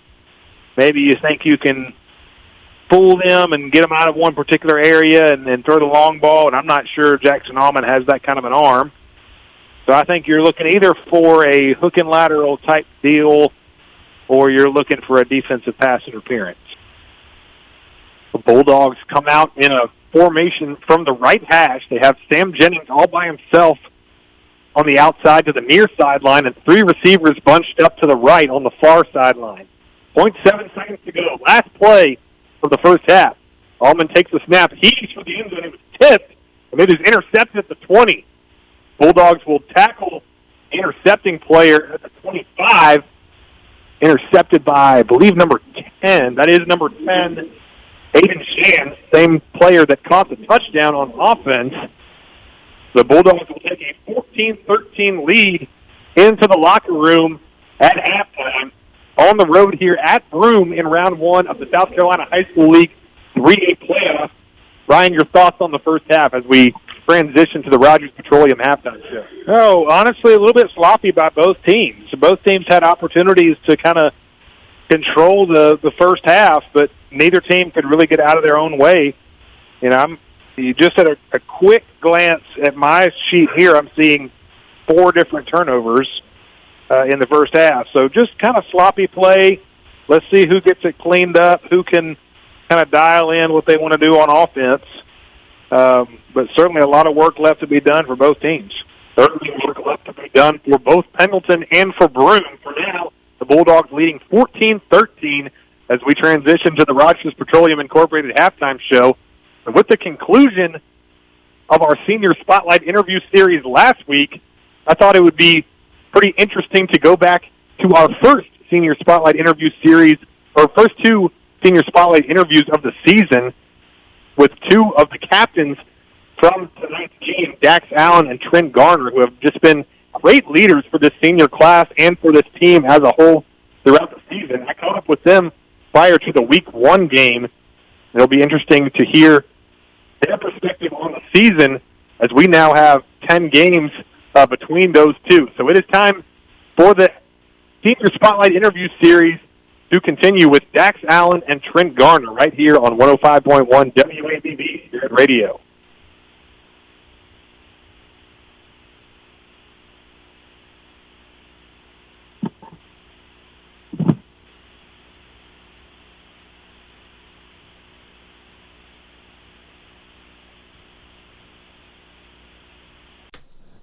We have our first senior spotlight interview, and we're going to go down the list of seniors by number. And so we're starting off with number 2, Dax Allen, a senior linebacker. Dax, how are you? Good. How are you? Doing well, Dak. So, Dax, we get to call your name a lot on the radio for you making plays on the football field, but tell me a little bit about yourself off the field. What are some of your hobbies? Some of my hobbies are hanging out with friends. I love doing that. I'm really involved with my church and community and stuff. I'm really big on just hanging out, having fun and stuff. That's what I love doing. That's awesome, man. You mentioned community. What has the Pendleton community meant to you just growing up? Well, I've always been around the Pendleton community. My family is really the roots are deep in Pendleton for my family. Sorry. I've been playing football, basketball, baseball, track since I was 6 years old in Pendleton and stuff, and Pendleton community really means a lot to me. It's just there's always someone around here that helps around and just pours their time into the kids and stuff everywhere, and I'm grateful for everybody that's ever coached me and poured time into me in this community. Yeah, that's awesome, man. You mentioned playing all these sports. You're a multi-sport athlete. How have playing these other sports, baseball, basketball, track, like you mentioned, how has that helped you on the football field? In various ways, yes. Probably from, let's see, basketball, it's a team sport, it's not just one person, everybody has to be in their team. It's just like football, you always have to depend on somebody or, it's just one person can't be the main guy and everything. You have brothers out there for a reason, there's no I in team, you just go out there, you play with your brothers, you depend on each other. If one man doesn't do their job, then the whole thing fails. And that's just what I love about all sports, just everybody pouring their hearts, times, all into the games they love, Absolutely, man. And then back to football, what has being a part of this Pendleton Bulldog football program meant to you throughout the course of your high school career? It's meant a lot, freshman year, we didn't have too good a year. We went 5-5, and then sophomore year, 9-3, and then junior year, not, worst year I've had here, 4-6. But I look at those records, and I just think about, what was the teams like in those moments and stuff, and it's just amazing. Every single one of those teams has just been fun, amazing. None of those, I wish I could go play for each one of those teams again. It's just every time I step on the field in black, gold, and white, it means a lot more to me, and it just is. I'm proud to wear black and gold. I love it. No doubt, man. We're continuing to visit with senior linebacker Dax Allen. Dax, I feel like all linebackers just kind of have a little bit of crazy in them. You kind of have to play the position. So I was just wondering, what do you do going into the day of a game? Do you have any routines? Like, how do you get yourself hyped up to play a game? Let me think about this. There's no way I go about this, but I just try to have a normal day as possible. I obviously love thinking about football and stuff, but I just kind of go day by day. First block, second block, third block, and so forth. But in the locker room, I love to put headphones on. I'm not listening to rap or anything, but I just love listening to calm music. I know linebackers usually had that way of being crazy and stuff, but calm music just makes me calm and ready for the game. It gets me locked in. I don't know if that makes sense, but yeah, it's just something that I do. No, yeah, that's awesome and definitely really unique. What are some of the things you like to listen to? Definitely country. I know that's not really too calm, but country and just I love listening to Christian music too before I play. It just feels like I'm not just doing this for me. I'm just also doing it for the glory of God. So that's a big thing for me too. Yeah, absolutely. And talking about your faith, how does that shape who you are as a person on and off the field? Well, on the field, I still try to, be that light and example that, I'm a Christian and I just want people to, I want to spread the word of God on the field and off the field. And I try to every day live my life how I should live it in by Jesus and with Jesus. And I just want to be a light to my community of people and just let people know, the one way and the right way is through Jesus. No doubt, man. A couple more for senior linebacker Dax Allen here in our Senior Spotlight Series. Do you have anything, Dax, that people might not know about you that just kind of goes under the radar? It goes under the radar. Let me think. I would say that I haven't played baseball since I was around 5th grade, so not only people know that I've played baseball from when I was 5 until around 10 or something. A lot of people never really knew that because I stopped playing at a young age and stuff, so I guess that's kind of under the radar of me, I guess. Nice. And do you have any, what are your favorite sports teams, whether it be college or professional, or are you into sports at all? I love sports. I'm big into Clemson, favorite college team. I I love supporting Anderson too, just local, small college, and then professional. I love the Falcons. That's my NFL team right there. Hey, me too. That's awesome. Yes, sir. Rise up. Yes, sir. All day. Awesome, man. Just a couple more for Dax Allen. What's your favorite memory so far in your playing career for Pendleton? Definitely. Every time someone asks me that question, it comes up when we played Seneca my sophomore year. It was a great win, great team victory, but me personally, I had 19 tackles and 5 tackles for loss that game. I got Anderson Touchdown Club Player of the Week that week my sophomore year, and it was a great time in my career. Probably one of my best games I've ever had. Yeah, that's awesome. And then finally, last one, what are some of your goals for this season, Dax? Goals, I know last Friday didn't go as planned as we wanted it to, but I think our goal, or my goal, is to just have a better year than last year, and not look at last year like how bad it was, but just look at that and be like, that's not who we are, and build off that, and look for a better record and just better playing time, or not better, like just playing as a team, Absolutely. Well, we look forward to watching you throughout the rest of this season and just throughout the rest of your journey, Dax. Thank you so much for the time. Yes, sir. Thank you. All right, that was Dax Allen, the first senior spotlight for this 2025 Pendleton football roster. On the other side, we will have more on the pregame show. Sam Goodrow here with Trent Garner for the second of our senior spotlight interview series. Trent, we're very used to calling your name a lot on the radio, making big plays, disrupting offenses, just a game wrecker on the Bulldog defense. But tell us a little bit about yourself off the field. What do you like to do outside of football? Man, I love going to church, hanging out with my friends, my girlfriend, her family. I like to do really activity. I like going outside. We like paddleboarding a lot. This summer we paddleboarded a lot. I like to play pickleball, and I work at Guy's Pizza, so I'll be working a lot too, besides football. But then I train on Sundays. I begin working at the church and then going to work. Well, I just be working off the field and off the field, so yeah. Yeah, that's awesome, man. Sounds like you're a pretty busy guy. You mentioned your faith. I asked Dax about this last night. He also mentioned the same thing. How does your faith just shape you as a person and help keep you grounded throughout your journey, both as a student athlete and just as a student? Man, it's just like knowing that how hard life is always, he always has you. You always have God, and God's always there for you. And like I did on the field, like I try to pick people up, not tear them down the field, because that's a big thing for me. Going through my journey in high school and stuff is like picking people up and not tearing them down, and just being patient with people and working with people. And that's how God works, and that's how I use him in my life. Absolutely, man. And you've been making plays for this Pendleton defense for a while now. Can you just kind of walk me through your journey as a Pendleton Bulldog just throughout your career? Well, it started off with a rough start. I got pulled up freshman year, and second or third game in, I broke my collarbone, and that set me up for the rest of the freshman year. And then I bounced back sophomore year. I was out for 2 games due to concussion. And then I had a good season then, and then I finally had a full football season last year, and I balled out. And looking for a bigger season this year, we play this week at home against Keenan, season opener at home. Ready to bounce back, get ready, get better. We lost to Keenan last week. We're just trying to look back and bounce back.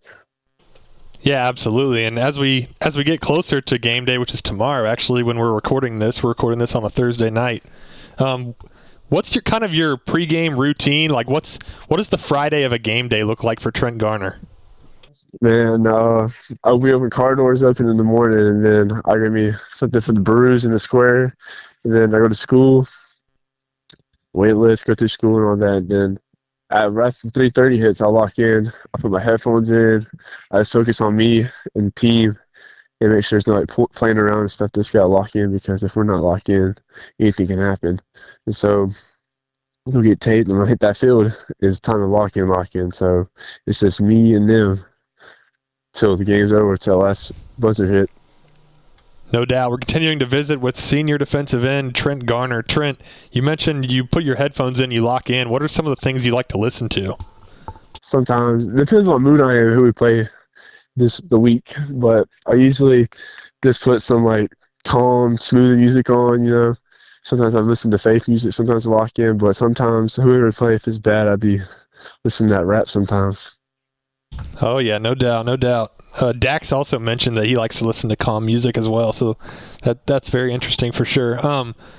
So you mentioned you like to build people up and not tear them down, and while that's awesome for just someone to do in their personal life, you also kind of walk the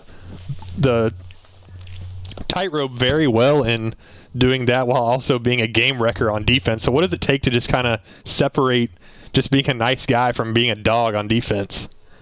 Man, it's just when I hit that field, if you ain't my brother, man, I can't control myself on you, man. It's like I'm trying to tear you up. On the other side of the offense, man, it's just don't like them, but defense is family. We're all brothers. And then our offense, we're brothers too. At practice, we build each other up. We'd be going at it all the time at practice, but we just do it because we love each other and make each other better. So then when I get off that field and trying to be a role model, walk in faith, trying to bring people closer to God too with me. Absolutely, man. Well, you've had a lot of just awesome moments throughout your career as a Pendleton Bulldog. Do you have any favorite moments or favorite games from throughout your career? I have one. I had last year. We played Keenan. I had 5-sack game. That was insane for me. And then another game would be TR. We played TR my sophomore year, and I like a certain play because I got punched in the stomach and they had to take me out for one play. And the next play later, they went for it was 4 and long, and I got a sack. And it was just insane. Just like the community was behind me and everything. It was just like electric. It's kind of like the best. That's like the most memorable I have in high school. Is that memory right there? Yeah, that's awesome, man. And on the coaching staff, other than Coach Howell, we know that he has a big impact throughout the program. Are there any other coaches that have really just helped you in your development as a player and a person? Coach Rowland, our defensive line coach, and then we used to have Coach Grogan, but he left I think my sophomore year. They helped me develop a lot on the defensive inside, but they moved me back to linebacker position. And Coach Johnson's the position group coach, and he's been helping me a lot. Last year, he helped me a lot, and this year I got Coach Leopard, and he's like one of the best too. He's got me right coming off the edge of stuff as a linebacker position. That's awesome, man. Just a couple more. We'll keep these ones light, and we'll get you out of here. The first one. What's something that people might be surprised to know about you, whether it's something that you like to do or a hidden talent that you have or just anything of that nature? Hidden talent?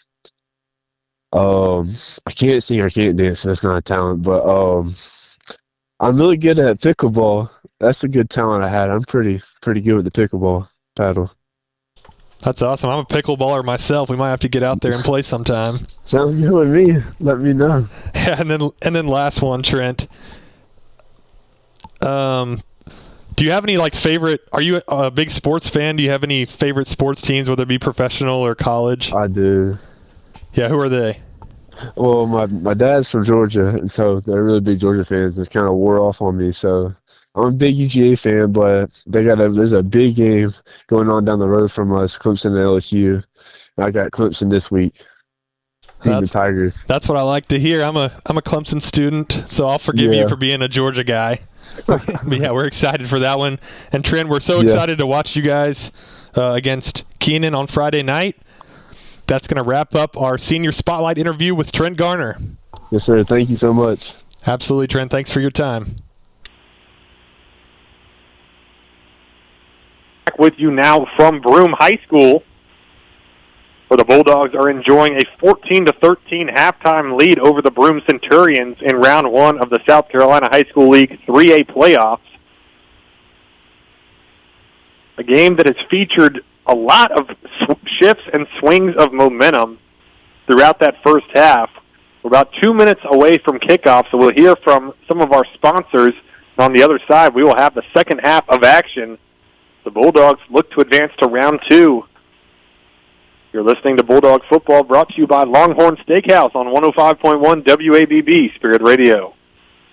Attention, ghost hunters. Imagine it's dark and you're being led by candlelight through a 200-year-old haunted plantation home.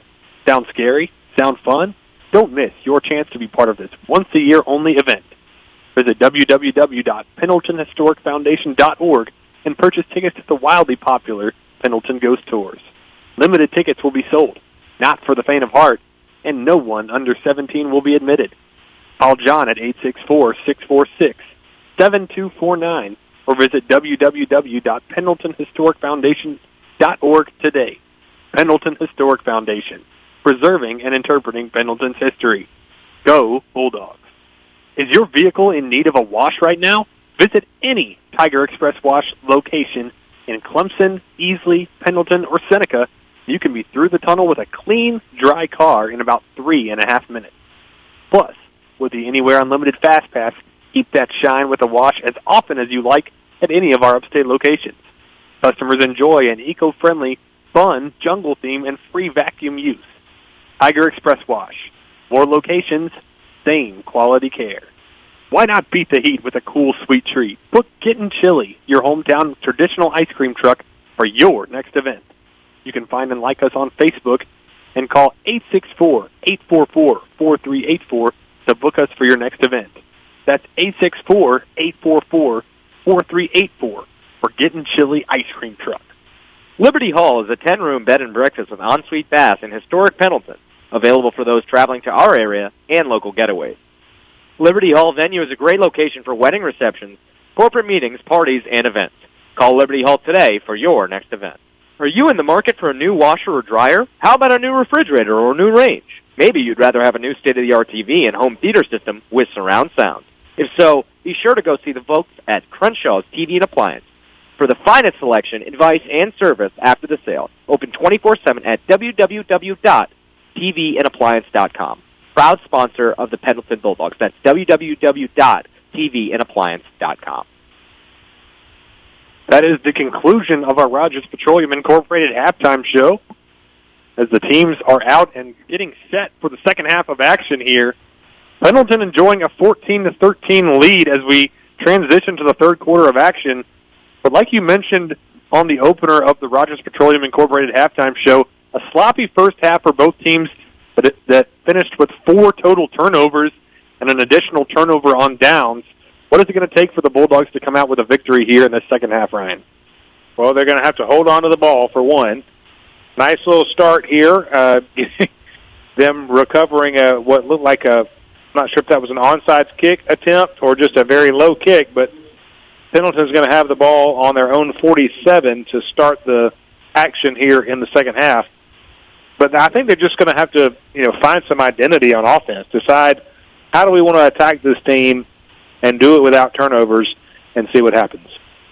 Absolutely. Well, the Bulldogs, after an onside kick recovered by Mikey Harrison, have the ball at their own 48-yard line, 1st and 10.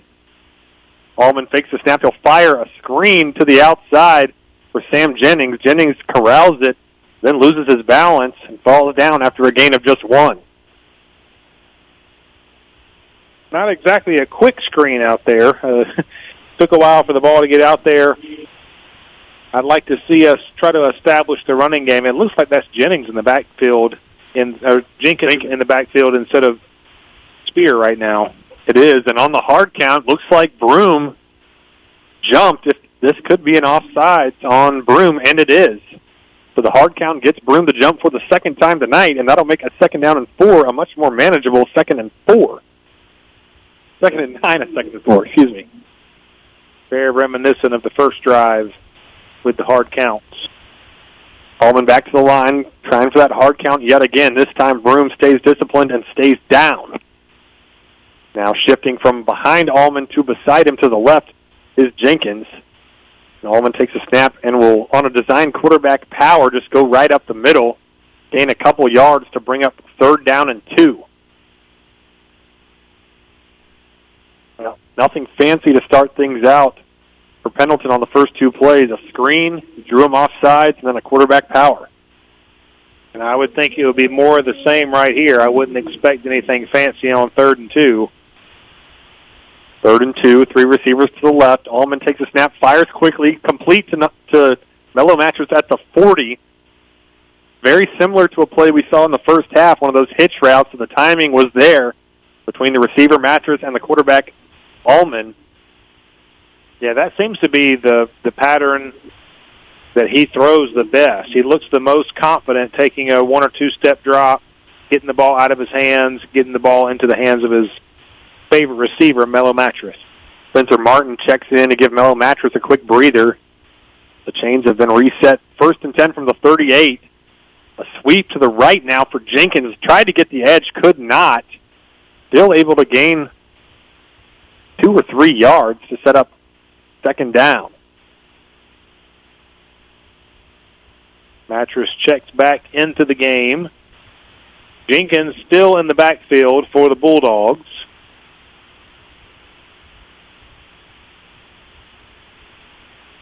Two receivers to the left, one to the right. A tight end, Miller, in the formation as well.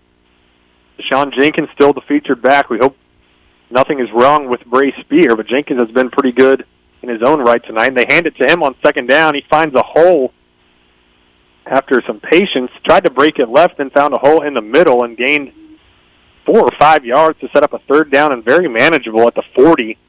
With the line to gain looking like the 20, either the 27 or the 28. So big 3rd down for the Bulldog offense on the first drive of the second half. Allman takes a snap, fires quickly to the outside, almost intercepted. And it falls harmlessly incomplete.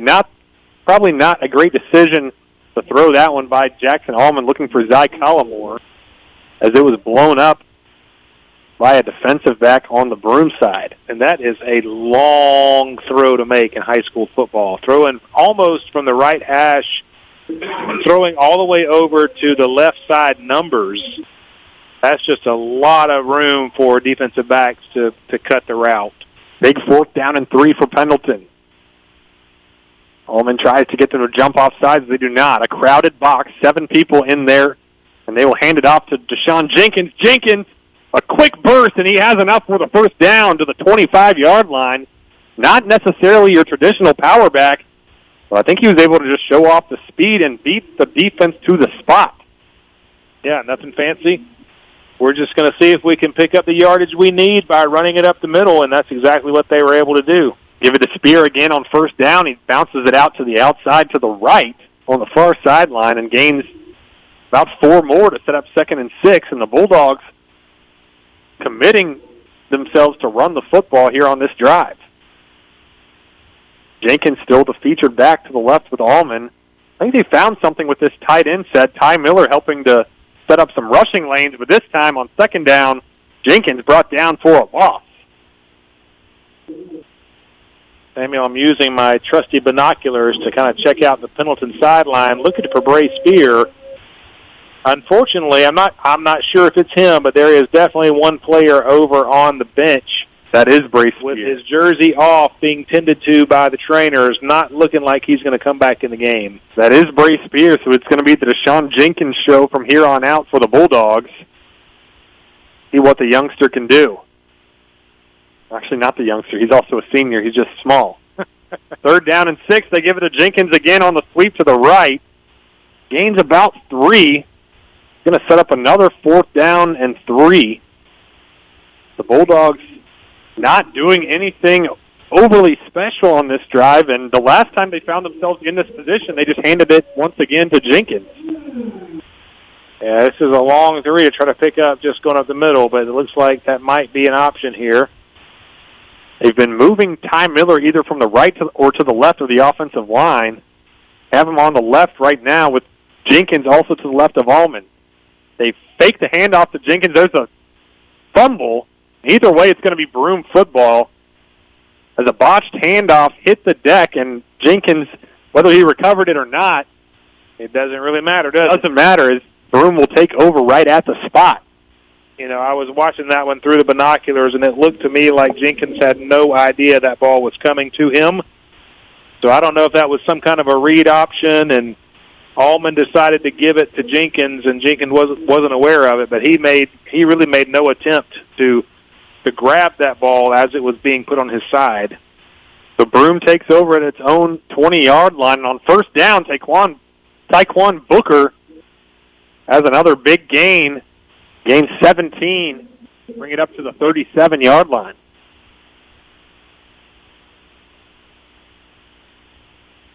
Broome quick to the line. They snap it before the chains even get set to give it to Booker yet again. Definitely an emphasis to get him going more so in the second half. And on first down, he gains 3 more to set up 2nd and 7.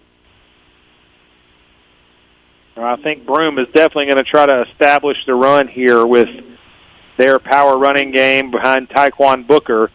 You know, we saw a little bit of that in the first half, but not quite as much as I would have expected to see, especially with a fill-in quarterback in Braden Simpson. 2nd and 7 from the 40. Simpson takes the snap, fakes the handoff to Booker, and is going to keep himself on the right side. Has 2 blockers in front as he crosses the 50, 45, 40, 35. He has the sideline, and he is going to go. A 60-yard rushing touchdown on the zone read keeper by Simpson. Braden Simpson, a 60-yard rushing touchdown, caps off a 3-play drive, and he has his 2nd rushing touchdown of the night to give Broome a 19-14 lead, and Broome will stay out there as they attempt to go up 7 with the 2-point conversion. I tell you, the last part of that run was just a little surprising there. They got him on the sideline. It looked like that play was going to be stopped at about the 30-yard line, and then just all of a sudden he just burst out of nowhere and made it to the end zone. They snap it to Booker, and Booker able to dive into the end zone to go up 7. Broome takes a 21-14 lead. So another swing of momentum as the Bulldogs got into Broome territory pretty deep. Made it to the 20-yard line, but that's where the drive stalled out. And just 3 plays later, a 60-yard rushing touchdown by Braden Simpson gives the home crowd something to cheer about as their Centurions are back out in front. Broome leads 21-14 with 6:35 remaining in the third quarter. This is the first round of the South Carolina High School League 3A football playoffs. You're listening to Bulldogs football on 105.1 WABB Spirit Radio. Attention, ghost hunters. Imagine it's dark and you're being led by candlelight through a 200-year-old haunted plantation home. Sound scary? Sound fun? Don't miss your chance to be part of this once-a-year only event. Visit www.pendletonhistoricfoundation.org and purchase tickets to the wildly popular Pendleton Ghost Tours. Limited tickets will be sold, not for the faint of heart, and no one under 17 will be admitted. Call John at 864-646-7249 or visit www.pendletonhistoricfoundation.org today. Pendleton Historic Foundation, preserving and interpreting Pendleton's history. Go Bulldogs. Samuel Goodrow, Ryan Goodrow back with you from Broome High School. Broome, the Centurions just taking a 21-14 lead thanks to a 60-yard rushing touchdown by the quarterback Braden Simpson on what looked like a read option in which the defense collapsed on Tyquan Booker and left the quarterback Simpson free down the near sideline for a long touchdown. Another line drive kick by Broome is fielded by Dax Allen. He will fall on the football right at the Pendleton 32-yard line, and that's where the Bulldogs take over with 6:34 remaining in the third quarter. Well, I think back to your comments, Samuel, as we were approaching the last 4 minutes of the first half, you were talking about dominating the last 4 and the first 4, the possibility that Pendleton might have a 28-7 lead by the time Broome got the ball back. Unfortunately, some very untimely penalties and turnovers have led things in the opposite direction, with Broome taking control of this game 21-14. So an offsides penalty on the kick, so they will back up 5 yards and kick it again. Another line drive kick bobbled and then caught by Dax Allen at the 31. He tries to reverse field, gets across the 35 before being shoved out of bounds at the 37. So 5-yard net gain there for Pendleton. And that was a great point. Pendleton had the ball up 14-7 with 4.5 minutes left. And now, unfortunately, with the late touchdown surrendered at the end of the first half and the touchdown just surrendered 2 plays ago to Braden Simpson, you all of a sudden, instead of finding yourself even up 7, you're down 7 instead of what we hoped being up 21 points. Now the Bulldogs trailing by 7 on the road. 1st and 10 now. Allman takes the handoff, looks for a screen. It's covered up, and he will be brought down for a loss of 2 yards. Not sure if that was a broken play or just if he thought better of throwing out to a covered wide receiver, but he looked to have no option other than to run the ball and run it backwards. So loss of 2 brings up 2nd and 12. The Bulldogs offense has not been very good this season when it has gotten behind the chains. They hope to change that here. Handoff on 2nd and 12 to Jenkins. Jenkins off the left side, a nice jump cut back to the middle. He's going to get some yardage back. A 5-yard gain gets him to the 40 to bring up 3rd down and 7. An obvious passing situation for the Bulldogs. Haven't had much success in the passing game tonight outside of its targets of Mellow Mattress on hitch routes and the one fade ball caught by Mattress and a few throwback screens. Yeah, I really haven't seen much action across the middle, especially to Sam Jennings. Maybe he can find some empty spaces in the zone. 3rd down and 7. Yeah, 3rd down and 7 from the 40. 2 receivers to the left, 1 to the right. Ty Miller in the formation to the right as well. Allman takes the snap, has some time, steps up, evades a sack, needs to get rid of it. Now off to his right, he takes the sack. That is number 65 on the sack. That is Ricky McCullough, one of the captains for Broome, and a 3-and-out for Pendleton. Not exactly what the doctor ordered. They'll be forced to punt it away just 3 plays after giving up the long rushing touchdown to Braden Simpson. And now Broome has the opportunity to grab a stranglehold on this game. Yeah, it seemed like everybody on the left side of that formation was expecting a screen pass to Deshaun Jenkins. For some reason, Allman decided not to go that direction. There just wasn't many other options on the play. Punt by Sam Jennings, bounces at the 38-yard line, takes a nice Pendleton bounce, and rolls to the 23. The Broome will take over at its own 23-yard line with 4:10 remaining in the 3rd quarter. Broome leading 21-14. Offense gets out there quickly, so we will keep it here. Goes without saying, this is a crucial moment for this Pendleton defense to either create a turnover or force a punt to get the football back for its offense. 1st down and 10. Simpson takes a snap, hands it off to Tyquan Booker right up the middle. He gains about 3 on the play, up to the 26. If you're Broome here, you want to take time off the clock. You want to see if you can establish this running game, but you don't want to, give up the aggression of calling specific plays, try to move these chains. 2nd down, a screen play to the outside, caught by Wagerman. Wagerman breaks a couple of tackles and makes his way pretty much back to the line of scrimmage. Could have been tackled for a loss of 3 or 4. Wagerman does a good job, ends up gaining 1 on the play. He had a long gain on a screen right before the half that set up the touchdown by Aiden Shands. Yeah, Wagerman's a tough cookie out there. I believe he leads the team in all-purpose yards, and a play like that definitely shows why. He's a little bit hard to bring down, even though he's small stature. So a big 3rd down and 6 for this Pendleton defense. Simpson takes a snap, hands it off up the middle to Booker, and Booker, churning his legs, dives, and has the line to gain. Actually has 2 extra yards up to the 36. Moving those chains with the power rush. Quickly back to the line is Broome. Simpson takes a snap, hands it off to Booker yet again. Booker untouched as he gets to the 2nd level, and finally brought down as he crosses the 45 to the Pendleton 44. And we are entering the danger zone for the Bulldogs if they want to still have a chance to win this game. Yeah, that hurry-up offense really bit the Pendleton Bulldogs on that one. They just weren't ready for that run up the middle. Quickly to the line yet again. Simpson keeping it simple, handing it off to Booker, but Trent Garner brings him down right around the line of scrimmage. They'll give him a gain of 1 yard. The Bulldogs really need to anchor in and settle down here and bring this offense to a halt. 2nd down and 9 from the 43. Ball directly between the hashes. Broome moving from our left to right. 2:15 remaining in the 3rd quarter. Broome with the football, leading 21-14 in Pendleton territory.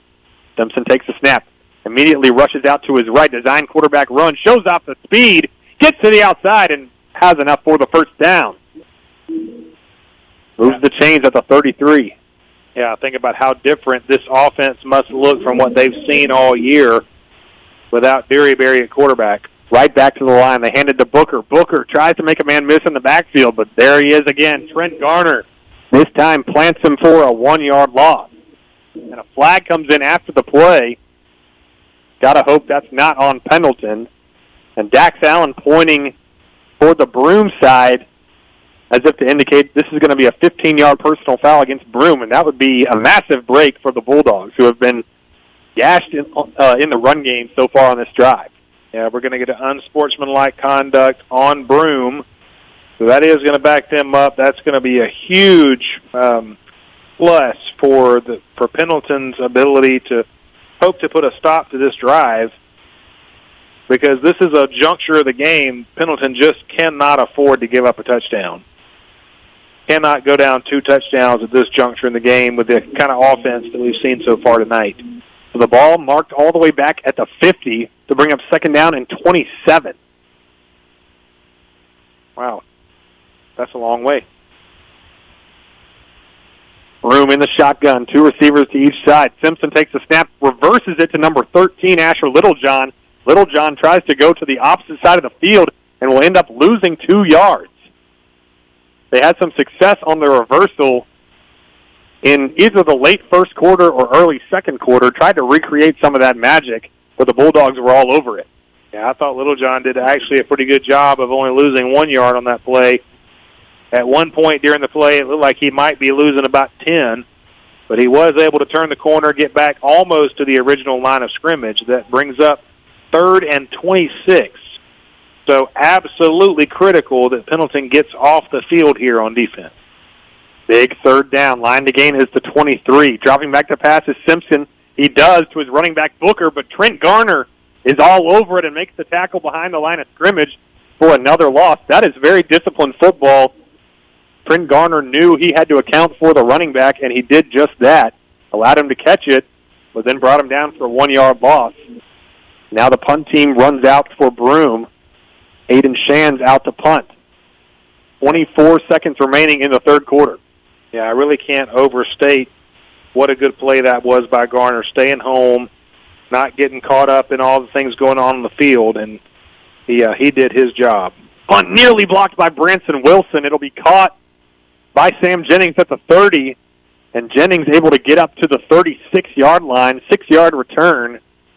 Honestly, fortunate to do that, as I thought he maybe should have called for a fair catch, but a good job to get those 6 yards by Sam Jennings, and there are 3.5 seconds left in the third quarter, so we are 1 play away from the fourth quarter.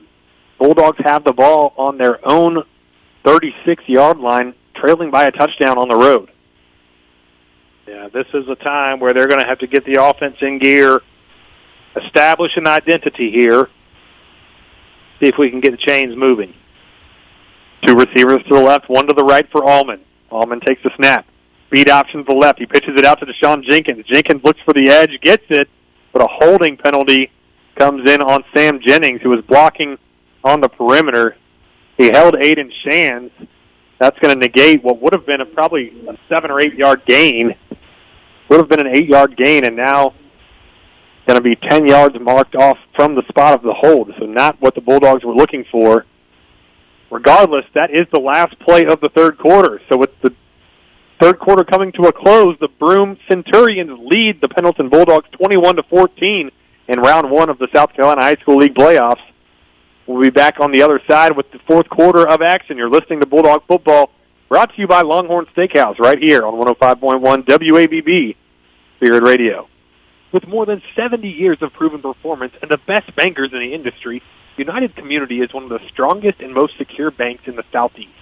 They are proud to have just won their 10th J.D. Power Award for Best Customer Satisfaction in the Southeast, and they're recognized by J.D. Power as the #1 most trusted bank. They are headquartered in Greenville, South Carolina, making them the largest bank. We're actually going to have 1 on-time down before the end of the third quarter. So first down and what appears to be about 18 yards for the Bulldogs. We'll have one play before the conclusion of the third quarter. Allman takes the snap, has some time, fires deep over the middle, has a receiver, underthrown but caught by Mellow Mattress at the 40. And I like the way we're sending it to the fourth quarter better the second time than we were the first time. The Bulldogs have it in Broome territory at the 33-yard line. A great play dialed up by Coach Howell to send us to the fourth quarter for real this time. Bulldogs trail 21-14, but they're driving. Stay with us. You're listening to Bulldog Playoff Football, brought to you by Longhorn Steakhouse right here on 105.1 WABB Spirit Radio. Attention, ghost hunters. Imagine it's dark and you're being led by candlelight through a 200-year-old haunted plantation home. Sound scary? Sound fun? Don't miss your chance to be part of this once-a-year only event. Visit www.pendletonhistoricfoundation.org and purchase tickets to the wildly popular Pendleton Ghost Tours. Limited tickets will be sold, not for the faint of heart, and no one under 17 will be admitted. Call John at 864-646-7249 or visit www.pendletonhistoricfoundation.org today. Pendleton Historic Foundation, preserving and interpreting Pendleton's history. Go Bulldogs. Is your vehicle in need of a wash right now? Visit any Tiger Express Wash location in Clemson, Easley, Pendleton, or Seneca. You can be through the tunnel with a clean, dry car in about 3.5 minutes. Plus, with the Anywhere Unlimited Fast Pass, keep that shine with a wash as often as you like at any of our upstate locations. Customers enjoy an eco-friendly, fun jungle theme and free vacuum use. Tiger Express Wash. More locations, same quality care. Samuel Goodrow, Ryan Goodrow back with you from Broome High School. Centurions leading the Bulldogs 21-14 as we begin the fourth quarter of action here in round one of the South Carolina High School League 3A playoffs. Both teams 5-5 overall in the regular season, 2-2 in their respective regions, and both coming in third. Pendleton in Region 1 and Broome in Region 3. Bulldogs have the ball at the Broome 33-yard line, 1st and 10 as we get underway. First down play is a reception completed over the middle to Mellow Mattress on a post pattern. Mellow Mattress has been pretty much the only offense through the air for the Bulldogs. Gain of 19 on the play gives the Bulldogs a first down at the Broome 14. 1st and 10 yet again. Faking the handoff is Allman. He rolls out to his left, fires through the back of the end zone. He throws it away to bring up 2nd down and 10. It looks like Coach Howell has recognized that Mellow Mattress is he's just too much for his defender out there, and they're going to probably try to draw up lots of different ways during this fourth quarter for him to get the ball into his hands. I think you're spot on with that analysis. You got to at least make Broome bracket him with a safety over the top. They have chosen not to do that so far and still haven't. Now they have number 13 creeping over his way a little bit. 2nd and 10. Allman does give it to Jenkins this time, and Jenkins off the left end, turning his legs. He sets up a 1st and goal inside the 5. He gets to the 4. Didn't think Jenkins had much at all there initially, but did a nice job finding a hole and bursting through it with some speed. Well, I think right there you see the Mellow Mattress effect. I think, like you said right before the snap, I think that safety over there had his eyes on Mattress and wasn't able to do his job bringing down Jenkins. 1st and goal from the 4. They hand it out to Jenkins right up the middle. Jenkins, the little engine that could. Is he in?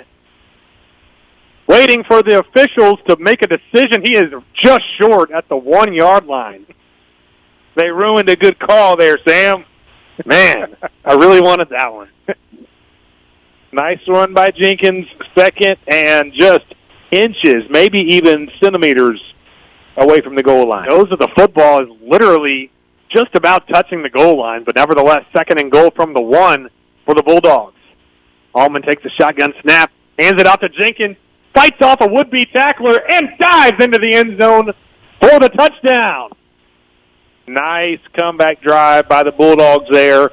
You know, set in motion like you noticed, like you mentioned right before the end of the fourth quarter. That last untimed down of the third quarter was just massive for the Bulldogs, who were able to have a big a big gain there, another big gain coming into the fourth quarter, and then now one PAT away from tying up this game. PATs have been sketchy for the Bulldogs this season, but this one splits the uprights and ties the game at 21 with 10:42 remaining in the game. Been a back-and-forth affair all night. The Bulldogs showing some resilience there, completing a 64-yard drive with a 1-yard rushing touchdown by Deshaun Jenkins.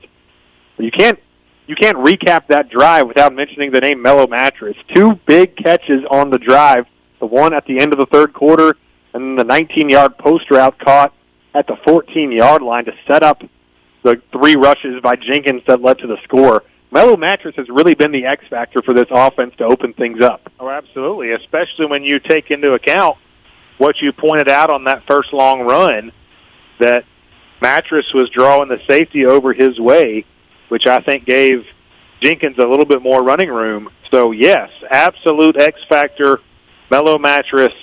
I think I remember a couple of guys saying, 2 hours ago that this could be anybody's game. Here we are with a tie ball game, 10:42 remaining. Brody Sprayberry's kick goes out of bounds. So curious to see what the decision will be here from head coach Lynn Fleming in his 9th season as Broome's head coach. Looks like he will back Sprayberry up 5 yards to the 35 and ask him to kick it again. It seems like neither one of these kickers want anything to do with these return games. Now he changes his mind and will take the ball at the 35. Continue. These kickoffs all night long have not been deep. So it seems like neither of these teams trust their kickoff coverage teams. They don't want to see a big play by the return team. 1st and 10 from their own 35 for Broome. We're all tied up at 21. First down give, Taekwon Booker. A strong run, gains 5 yards, in which he didn't have much running room, still able to get up to the 40-yard line to set up 2nd and 5. Samuel, one huge difference I see between the high school game and college and pro is on a run like that. If it was college or pro, you'd see offensive linemen come in like crazy to do some pushing. 2nd down run again to Booker, and he gains 3 or 4 more to set up 3rd and short. Just after watching football on Saturdays and Sundays, it's very unusual to watch a running back finish a play almost by himself. So is that still outlawed in high school football? You're not allowed to push from behind? Maybe it is, because there's none of it going on. Yeah, now that you mention it, I don't think I've ever seen someone push from behind in high school football. Another give on 3rd and short to Taekwon Booker. He gets 3 yards in a cloud of dust to move the chains, and there's been nothing complex about Broome's game plan. But now Taekwon Booker hits the deck. He's a little shaken up after the play. So as they tend to him, we will take a quick break. We're all knotted up at 21 between the Broome Centurions and the Pendleton Bulldogs here at Broome High School in round 1 of the South Carolina High School League 3A playoffs. They're tending to star running back Taekwon Booker shaken up on the play. Stay with us. You're listening to Bulldog Football, brought to you by Longhorn Steakhouse right here on 105.1 WABB Spirit Radio.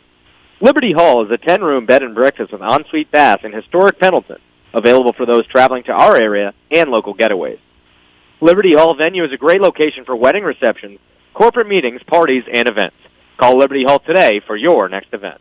Are you in the market for a new washer or dryer? How about a new refrigerator or a new range? Maybe you'd rather have a new state-of-the-art TV and home theater system with surround sound. If so, be sure to go see the folks at Crenshaws TV and Appliance for the finest selection, advice, and service after the sale. Open 24/7 at www.tvandappliance.com. Proud sponsor of the Pendleton Bulldogs. That's www.tvandappliance.com. All tied up at 21. 1st and 10 for the Broome Centurions without their star running back Taekwon Booker, and a keeper on 1st down by the quarterback Braden Simpson. Gains just about 2 yards as he tried to get the edge on the left side. A good job by the Bulldog defense keying in on the quarterback keeper. Taekwon Booker checks into the game after missing just 1 play. And I'm sure Broome fans are very relieved to see him back on the field for the Centurions. 2nd down and 8. They hand it off to Booker. No, keeping it now is Simpson. And Simpson's going to be brought down right around the line of scrimmage. Actually fights for about 3 more yards. Fended off a tackle from Dax Allen and ended up being brought down by Trent Garner. Set up a 3rd down and 5 across midfield, the Pendleton 48-yard line. A tough run there by Simpson. He actually fended off a tackle not only by Dax Allen, but Michael Dixon was in on the play as well. Somehow, Simpson just squeezed between both of them and gained 3 or 4 more yards. 3rd down and 5. Broome has 3 receivers to the left, 1 to the right. Simpson, a little bit of trouble with the snap, gets the handoff off.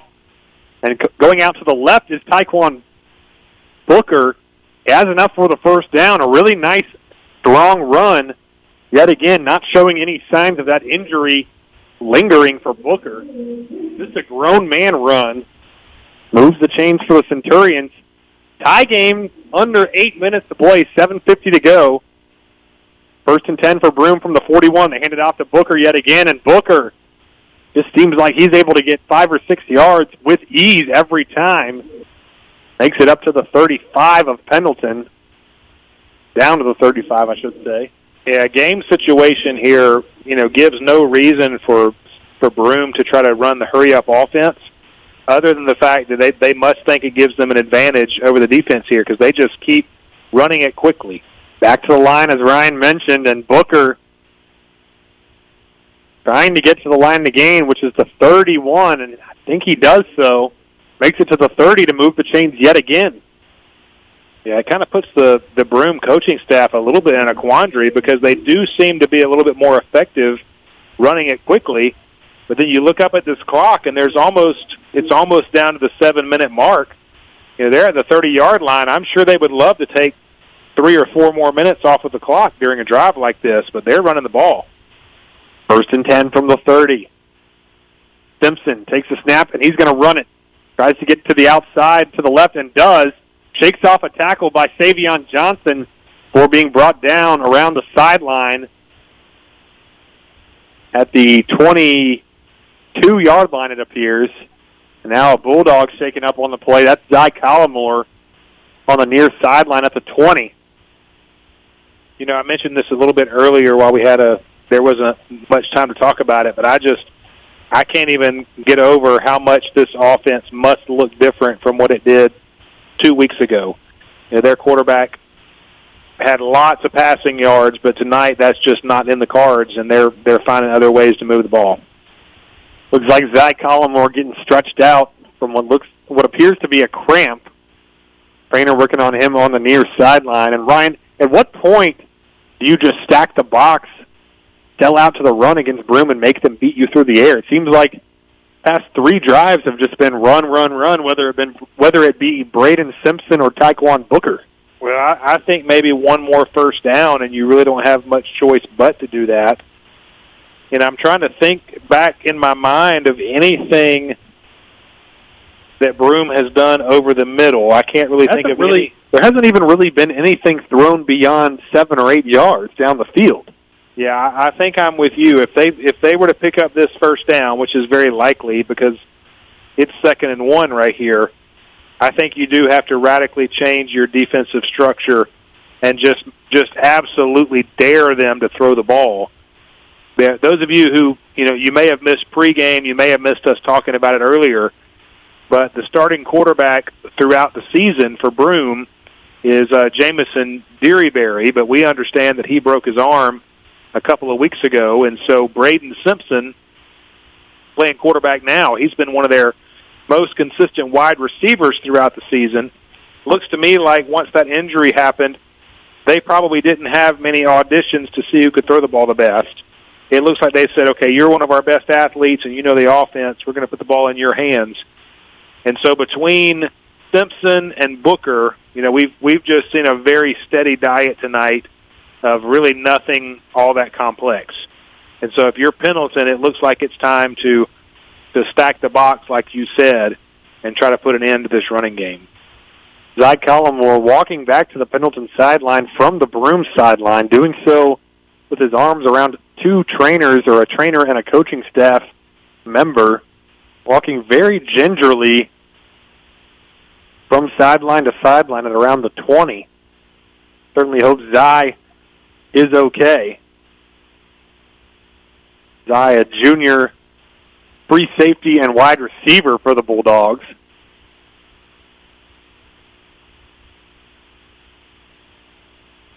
As elsewhere in high school football, got a potential upset brewing as Dreer leading upstate football power Daniel High School 10-7 at the end of three. At the end of the third quarter. That's in the Lions' den. That would be a massive upset in the 4A ranks, but now we get things back going here in the 3A ranks. Second down and 1 for Broome from the 21-yard line. Simpson takes the snap, hands it off to Booker. Booker tackled right around the line of scrimmage. Might have enough for the first down. He does not, though. Brent Garner does a nice job starting things off, and Branson Wilson cleaning up the tackle on the back end. Bring up third and short, and the heavy package coming in for Broome. 3 additional offensive linemen. Looks like we're going to see that 9 offensive linemen look here on third and short. Yeah, you got to be ready for that run up the middle, but the other thing you have to be ready for is for Braden Simpson to take it around the end. So don't. Oh, we have a fumble. Direct snap. Coming on the football. Pendleton has it. A botched direct snap that goes over the head of the running back is picked up by Dax Allen, and that is the momentum shift that the Bulldogs have been looking for here in the fourth quarter. Wow. Instead of just falling on the football, Booker was trying to pick it up. Of course, he knows it's 3rd and 1. He needs to get a first down, but instead of falling on that football, he tries to pick it up, but Dax Allen would have none of it. He came in, dove on the ball. Pendleton is going to have the ball now on their own 30-yard line. Tie ball game, 21-21, 5:51 here to go in the fourth quarter here at Broome High School.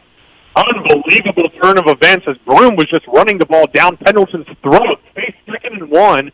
Pendleton stuffs them on 2nd down, and then on 3rd and 1, a fumble gives the Bulldogs possession at their own 30.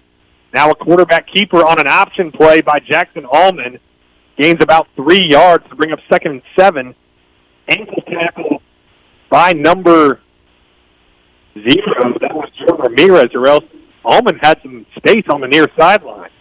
Yeah, Allman, he's not the quickest guy out there, but he does know how to kind of pick his battles and find some empty spaces in the defense. Reminds me a lot of Baker Mayfield trying to run the ball for Tampa Bay and the Buccaneers. Just a lot of savviness when he runs the football. 2nd down play, throwing it over the middle, complete.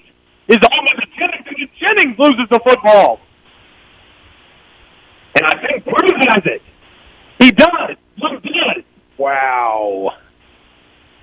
That was an almost first-timer for tonight, finding Sam Jennings over the middle, and your utility man, your Swiss Army knife, always so steady-handed, but he coughs the ball up in the middle of the field. Now Broome is going to take over. Broome has the ball on Pendleton's 44-yard line, 5:08 remaining here in the game.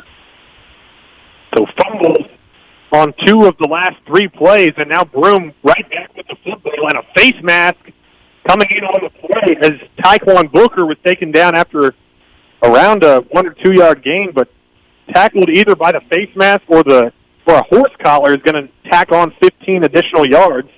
And this is turning into a nightmare for the Bulldogs after a dream scenario just 2 plays ago. Well, I think you're going to have to just remember that defensive strategy that you started to put in place on the 2nd and 1 before Broome's last fumble.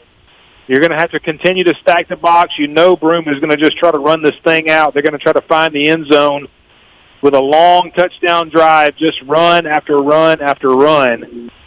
And this Pendleton line of scrimmage on the defensive side is going to have to put an end to it. So 1st and 5 now for Broome from the Pendleton 39-yard line. Short yardage on the first down is not what this Bulldog defense wants with as good as the run game has been. Simpson's going to keep it himself on the left side. He's brought down after a gain of about 1. Bring up 2nd and 4. Good job, all things considered, by the Pendleton defense on that play. Yeah, when you have 1st and 5, that's got to be disheartening for a defense. You know, you got to stop them 4 times in a row for less than 5 yards. I'm not going to say it's impossible, but highly improbable. So you got to almost be looking forward to the next set of downs. Shotgun formation, as has been standard all night for Broome. Simpson takes a snap, handing off to Booker. Savion Johnson gambled coming in from the safety position, whiffed on the play, and allows Tyquan Booker to reach the 29-yard line and give Broome a fresh set of downs. Well, like I said, they were already looking forward to the next set of downs, knowing that it was probably going to take a full 10 to be able to put down this Broome offense. So let's see what we can do on 1st down. Under 4 minutes to play, all tied up at 21. 1st and 10 for Broome, and Booker, even though pretty much an all-out blitz comes from the Bulldogs, able to gain 4 yards on 1st down. A great job by the guys up front for Broome on the offensive line to create a hole for Booker right up the middle. Yeah, I almost want to see the defensive linemen and linebackers, instead of trying to get into the backfield, just plug up the lines. 2nd and 6, 3-man front, but the linebackers walking up on the play. They give it to Booker again. Booker trying to get the left side, and he escapes a Trent Garner tackle. Thankfully, the Bulldogs coming in there to clean things up. That was Branson Wilson to set up another crucial 3rd down. And Trent Garner had that play read very well. He had hands on Booker in the backfield, and Booker is just hard to bring down. Speaks to the strength of Booker. Absolutely. Probably carried the ball 30-plus times tonight and still seems as fresh as he did on carry number 1. Yeah, I think you got to look out for Simpson on some kind of quarterback keeper around the end on this one. 3rd and 5, direct snap to Booker. Booker looking to get the right edge, and he does not. Really weird play as Booker kind of slid down at the 25 for a loss of 1. That brings up 4th down and 6. And, folks, if there's ever been a big play in a ball game, it's right here. 4th down and 6 from the 25 of Pendleton for Broome. Tie ball game, 2:29 to play. Yeah, you just absolutely have to find a way to get off the field right here. You know it's going to be in the hands of either Booker or Simpson. They're going to be running the ball. You got to put a stop. Heavy formation for Broome. Extra blockers to the right side. Broome letting that clock go down. 20 on the play clock, 2:08 to go on the game clock. Might see Broome use a timeout before this crucial 4th down and 6. Head coach walks over to the head official. Looks like he's telling his offense to hold on, and he will call timeout with 1 on the play clock. And that is exactly what happens. 1:49 remaining in the 4th quarter. Broome 21, Pendleton 21. 4th down and 6 forthcoming from Pendleton's 25 for Broome. And Ryan, it speaks for itself. The situation speaks for itself. The Bulldogs absolutely have to find a way to keep Broome from reaching the 19-yard line here on this play. Yeah, unless Broome does something very unconventional here, very unexpected, you know it's going to be a run play. It's going to be that heavy package more than likely. You just have to be able to detect very quickly, is it going to be in Booker's hands or is it going to be in Simpson's hands? This is one of those plays where you can't allow anybody on the defense to try to do more than their job. The guys on the edge have to stay at home. Don't leave an escape route for Simpson if he were to pull the ball from Booker. The guys are going to have to hold their ground. Fortunately, they don't have to keep Broome from gaining anything. Like you said, it's 4th and a long 5, a short 6. But here we go. 4th down and 6 for Broome. In the shotgun is Simpson. He takes a snap, runs to his left, follows the convoy. He's going to have enough for the 1st down. Campbell's out of bounds. That's a great play design by Broome to keep the chains moving. Nothing super fancy, just loaded it up heavy, used Booker as a lead blocker on that one, and they just said, we think that our quarterback can get to the corner before you can stop him, and that's exactly what happened. So 1st and 10 now from the 15 for Broome. Same formation. Simpson takes the snap. He'll do the exact same thing, run it to his left. Now he cuts back up the field, and he's tackled either for no gain or a 1-yard gain. And a flag coming in at the end of the play as well. If that's a holding on Broome, that is huge. Well, I was looking for one because I thought for sure when I wasn't sure if it was Dax Allen or Trent Garner that busted through the line there, but I thought one of them got held. I was surprised not to see a flag earlier. Holding against Broome. Yeah. So that is huge because unless Broome has just a wonderful high school kicker that is far above average, and unless it's about extra point distance, you typically don't see high school kickers trusted in these late game scenarios. That backs the football up to the 25-yard line and sets up 1st and 20. That is massive for Pendleton here. Pendleton with all 3 timeouts in its pocket. Yeah, the referees and the Broome coaching staff is having some conversation. Not sure what that's about. But, yeah, those 10 50 yards are just massive, especially for an offense that really hasn't had any success throwing the ball in the second half. Right, so now they're going to move back to that spread formation look, but they really haven't done anything out of that spread formation other than run the ball. So it's been either running the ball or screens to the outside. So if you're Pendleton's defense, you have to be keyed in on those 2 things, and now the officials will get together in conference yet again. Yeah, just looking at the receivers I see out there, I find it very, very unlikely that it's anything to the right. I think if they're doing anything with the receivers, it's over here on this left side. But I also see Asher Littlejohn, who has proven to be a pretty good blocker. He's over on the right side, almost where an H-back would be expected to be. Now he's moving out a little bit further out. But I would watch some kind of run over to the right side right now. 1st down and 20 from the Pendleton 25 for Broome. 1:35 to go, knotted up at 21. Simpson takes a shotgun snap. He will burst right up the middle and be met and tackled after a gain of 4, maybe 5. They give him 5 to the 20, and now Coach Howell will use that first timeout. Coach Howell not too pleased as the clock kept moving well after he called the timeout, likely going to ask for additional time to be put back on. But regardless, a 5-yard gain on 1st down for Broome sets up 2nd and 15. You got to think that Broome has got to get to at least the 10-yard line to feel comfortable about trying a game-winning or go-ahead field goal here. Oh, absolutely, at least that far. I'm guessing this game is not going to end on a kick. That's just my guess.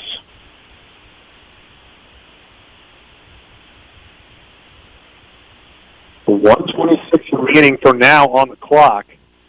Doesn't look like they're going to add any additional time. Now they have 3 seconds, so 1:29 remaining. 2nd and 15 coming up for Broome at the Pendleton 20-yard line, tied at 21. And I think they have literally run the ball on every play this drive. Yeah, I don't remember any passes. I'm not sure I remember many passes. Maybe 1 or 2 in this half, maybe.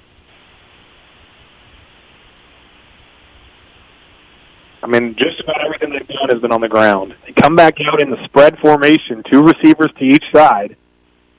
The last time they had this formation, it was a run to the left side. Now Booker going to the right, could be a run to the right, and it's a pop pass to number 7, Wagman. Wagman gets the edge. Wagman pushed out of bounds, maybe? Yes, he does go out of bounds, so that stops the clock and saves the timeout for Pendleton. That's big. But he does make it down to the 11-yard line. So another crucial play, maybe 2 plays here for the Pendleton defense if they want to have a chance at winning this game. Yeah, it's going to be very interesting to see what happens if they come up short on this one. Do they try to kick a field goal, or do they try to punch it in? 3rd and 6 here. Oh, my goodness. 3rd and 6 from the 11. Shotgun snap. Same formation. They fake the top. They take it out to Booker, and Booker gets about 4 yards. Still short of the line to gain. Likely a timeout forthcoming by Coach Howell. He does take it. What does that look like, about 4th and 3? Yeah, it's going to be either a long 2 or a short 3. 4th and 3 or so from the 8, it looks like, and Coach Howell uses the second of his 3 timeouts. Doesn't look like Broome thinking about kicking here. I don't think I would either if I'm in their shoes. Had a lot of success with the heavy package in these short yardage situations. I don't know, man. If I had a kicker that I thought could make this field goal, it'd be hard to pass up on it. Well, one thing to consider here is the ball's on the right hash. Usually extra points are from the straight middle of the field. Yeah, I think they're going out there with their offense. I don't know. This might be the team. Oh, it is. Yeah. Are they sending out the kicking team? I would be wary of a fake field goal here. Well, looking to see who's out there. Walgerman's the holder. 27-yard field goal attempt from the right hash. Out there to kick it is Aiden Shands. The kick is up, and the kick is a line drive. No good. Oh, my goodness. That was one of the worst kicks I've ever seen. It was about as good as the extra point. That was an early 2024 Clemson field goal attempt, it appeared. If that is the effort you're going to get from your kicker, and you've seen that in practice, if you're head coach Lynn Fleming, I'm not sure that I would have done that. But the Bulldogs will certainly take it as the Bulldogs take over at the 20-yard line with 1 timeout. Tie game, 1:09 to play. Listening audience, don't you just have to love Samuel Goodrow has not gone to politically correct school over here. He is enjoying the moment, enjoying the fact that Pendleton is not facing a deficit as they get the ball back. They've got a minute and 9 seconds. Pendleton is down to 1 timeout. So if they're going to do something, they're going to have to do a lot of stuff on the sidelines. And, goodness, that's about their only hope. They've got to get out of bounds. Well, thankfully, this is not a political program, so I'm not too worried about political correctness. Just trying to get the Bulldogs a victory here, and they have a chance. 1st and 10 from the 20. Allman drops back, looking to throw. Just going to keep it himself right up the middle. Got to tuck that ball away, and he does. Gains 7 yards, and Pendleton is going to call a timeout. Not the worst thing, picking up 7 yards here. The last thing, not turn the ball over. Well, but I was thinking the last thing you want to happen, 3 incomplete. 3 incompletes, or even 2 after this. Broome is sitting here with all 4 of their timeouts, I think. So the last thing you want to get the ball back. Is that not? Oh, that's the fourth quarter. That's the fourth quarter. There are 2 timeouts left. Gotcha. The last thing you want to do is to give the ball back to Broome, that's for sure. So you do have to pick up some first downs. You do know this is you're not losing right now, so it's not do or die score. Just don't do anything. You can't do anything stupid. This game can go to overtime if you can't find a way to score. Yeah, Mel Mattress and Sam Jennings on the far side. We'd love to see a switch concept on that side to try to confuse the defensive backs. We know both of those guys have game-breaking speed. 2nd down and 3 for the Bulldogs from their own 27. Allman takes a snap. Fires on a screen to Mello, and Mello scampers out of bounds. Did he get enough for the first? He did. It's very close. They will move the chains. Gets out of bounds, 53.8 seconds remaining. So a good job by Mello to get out of bounds and get enough for the first down to move the chains. Bulldogs still with 53.8 seconds remaining in regulation. 3 receivers to the right, 1 to the left. The lone receiver to the left is Mello Mattress. Of course, Deshaun Jenkins in the backfield with Allman. Allman takes a snap, fires quickly to the sideline, and he has Mello Mattress yet again beyond the sticks for a first down. This one going for 12 yards to Mello. The Fox stops yet again. That play only took 5 seconds. The Bulldogs are up to the 43-yard line, their own 42-yard line. The sticks move again. Yeah, you can tell over there that the Broome defense is just petrified of Mattress getting behind them.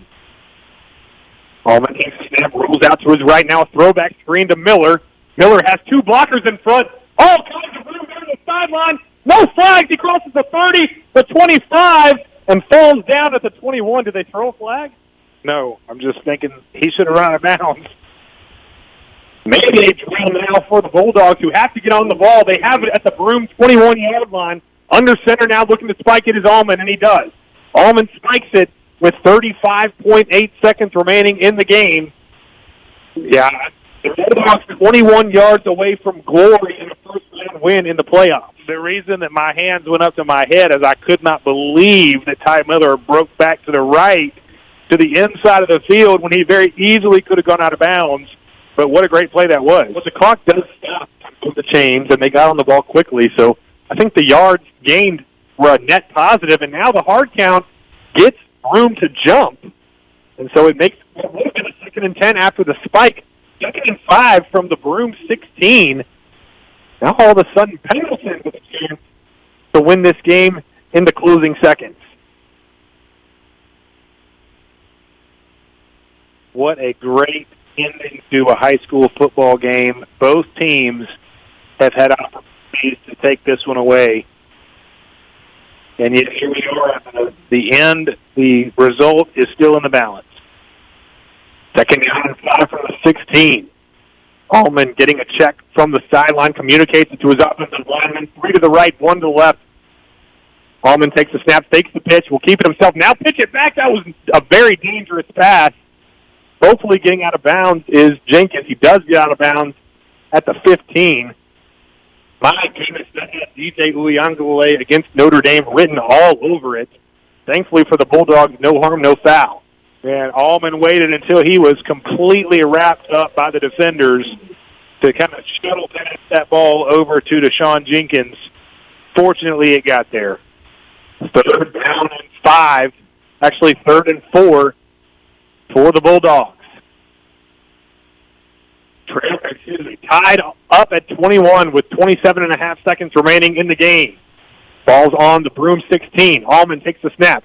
Looking, fires over the head of Sam Jennings on the sideline.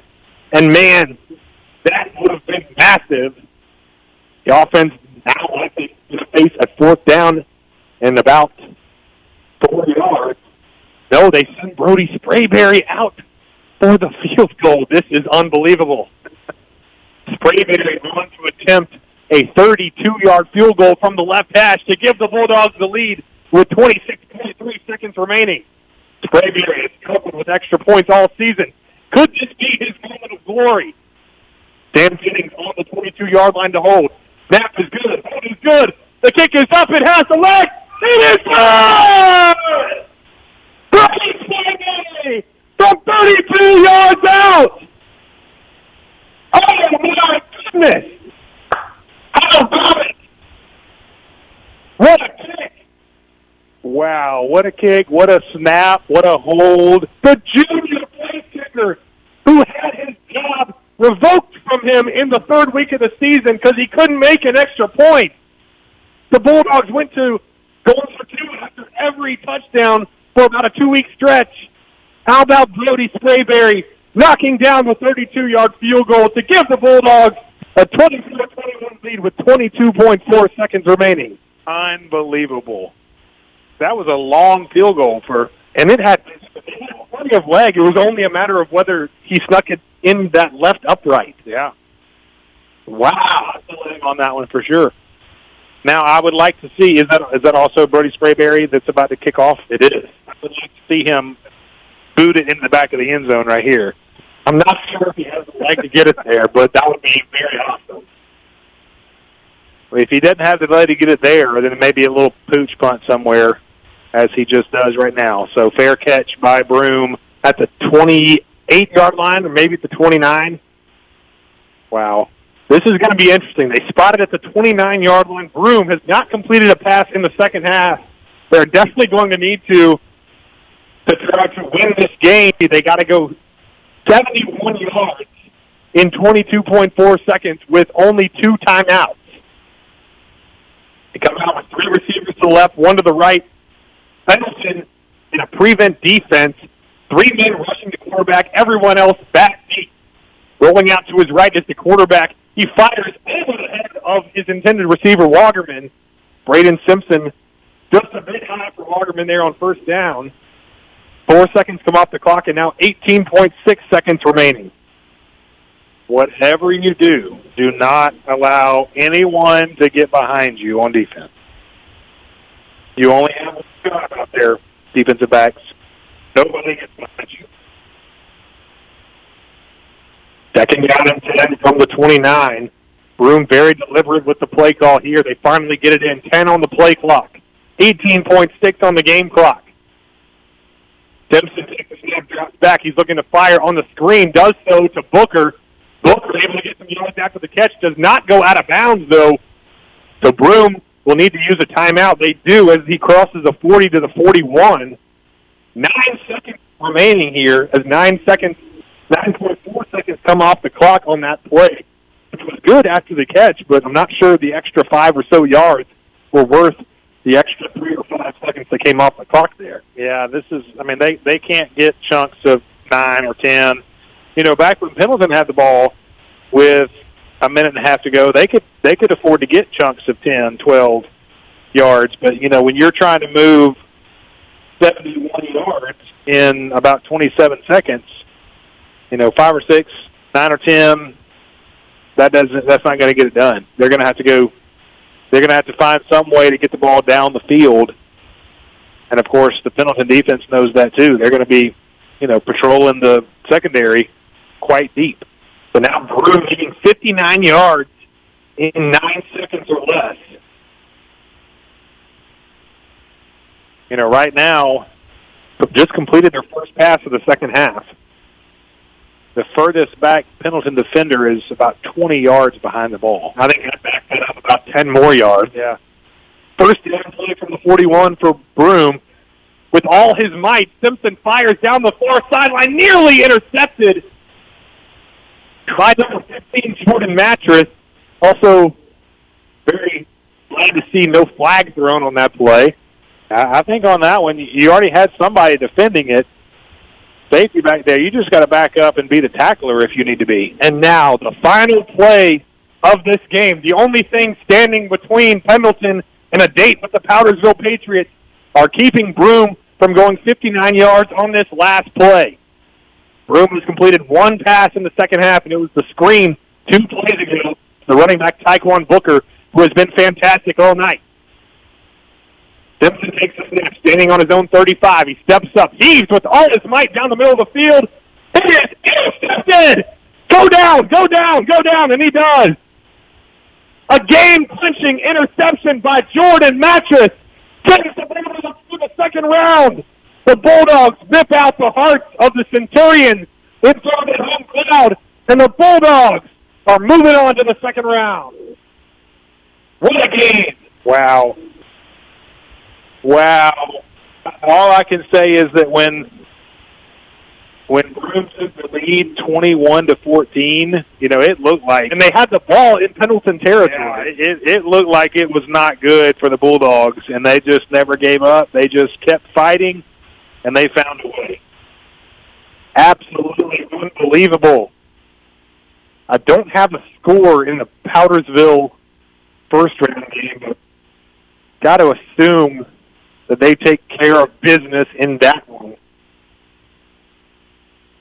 And if so, it sets up a rematch between Powdersville and with Pendleton after they met in the regular season, and Powdersville came away victorious 35-7 in a game in which was quarterbacked by Dax Allen. And live in the third quarter, Powdersville leads Carolina Academy 52-0. So that will indeed be the matchup going forward next week as we transition to the Reigns on Exchange post-game show. Ryan, the Bulldogs went into the half up 14-13, but then with 6:35 remaining in the third, found themselves trailing 21-14 after a 60-yard rushing touchdown by Braden Simpson.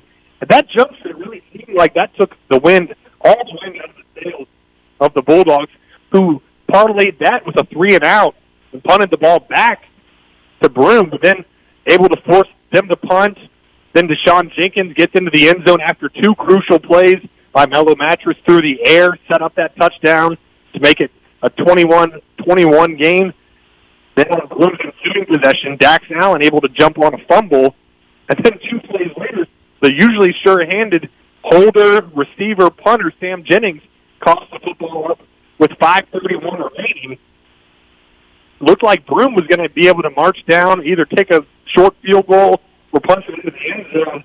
But with 1:09 to play, they send the kicker out there, Aiden Shands, and he just doesn't get it done from the right hash on a 27-yard attempt.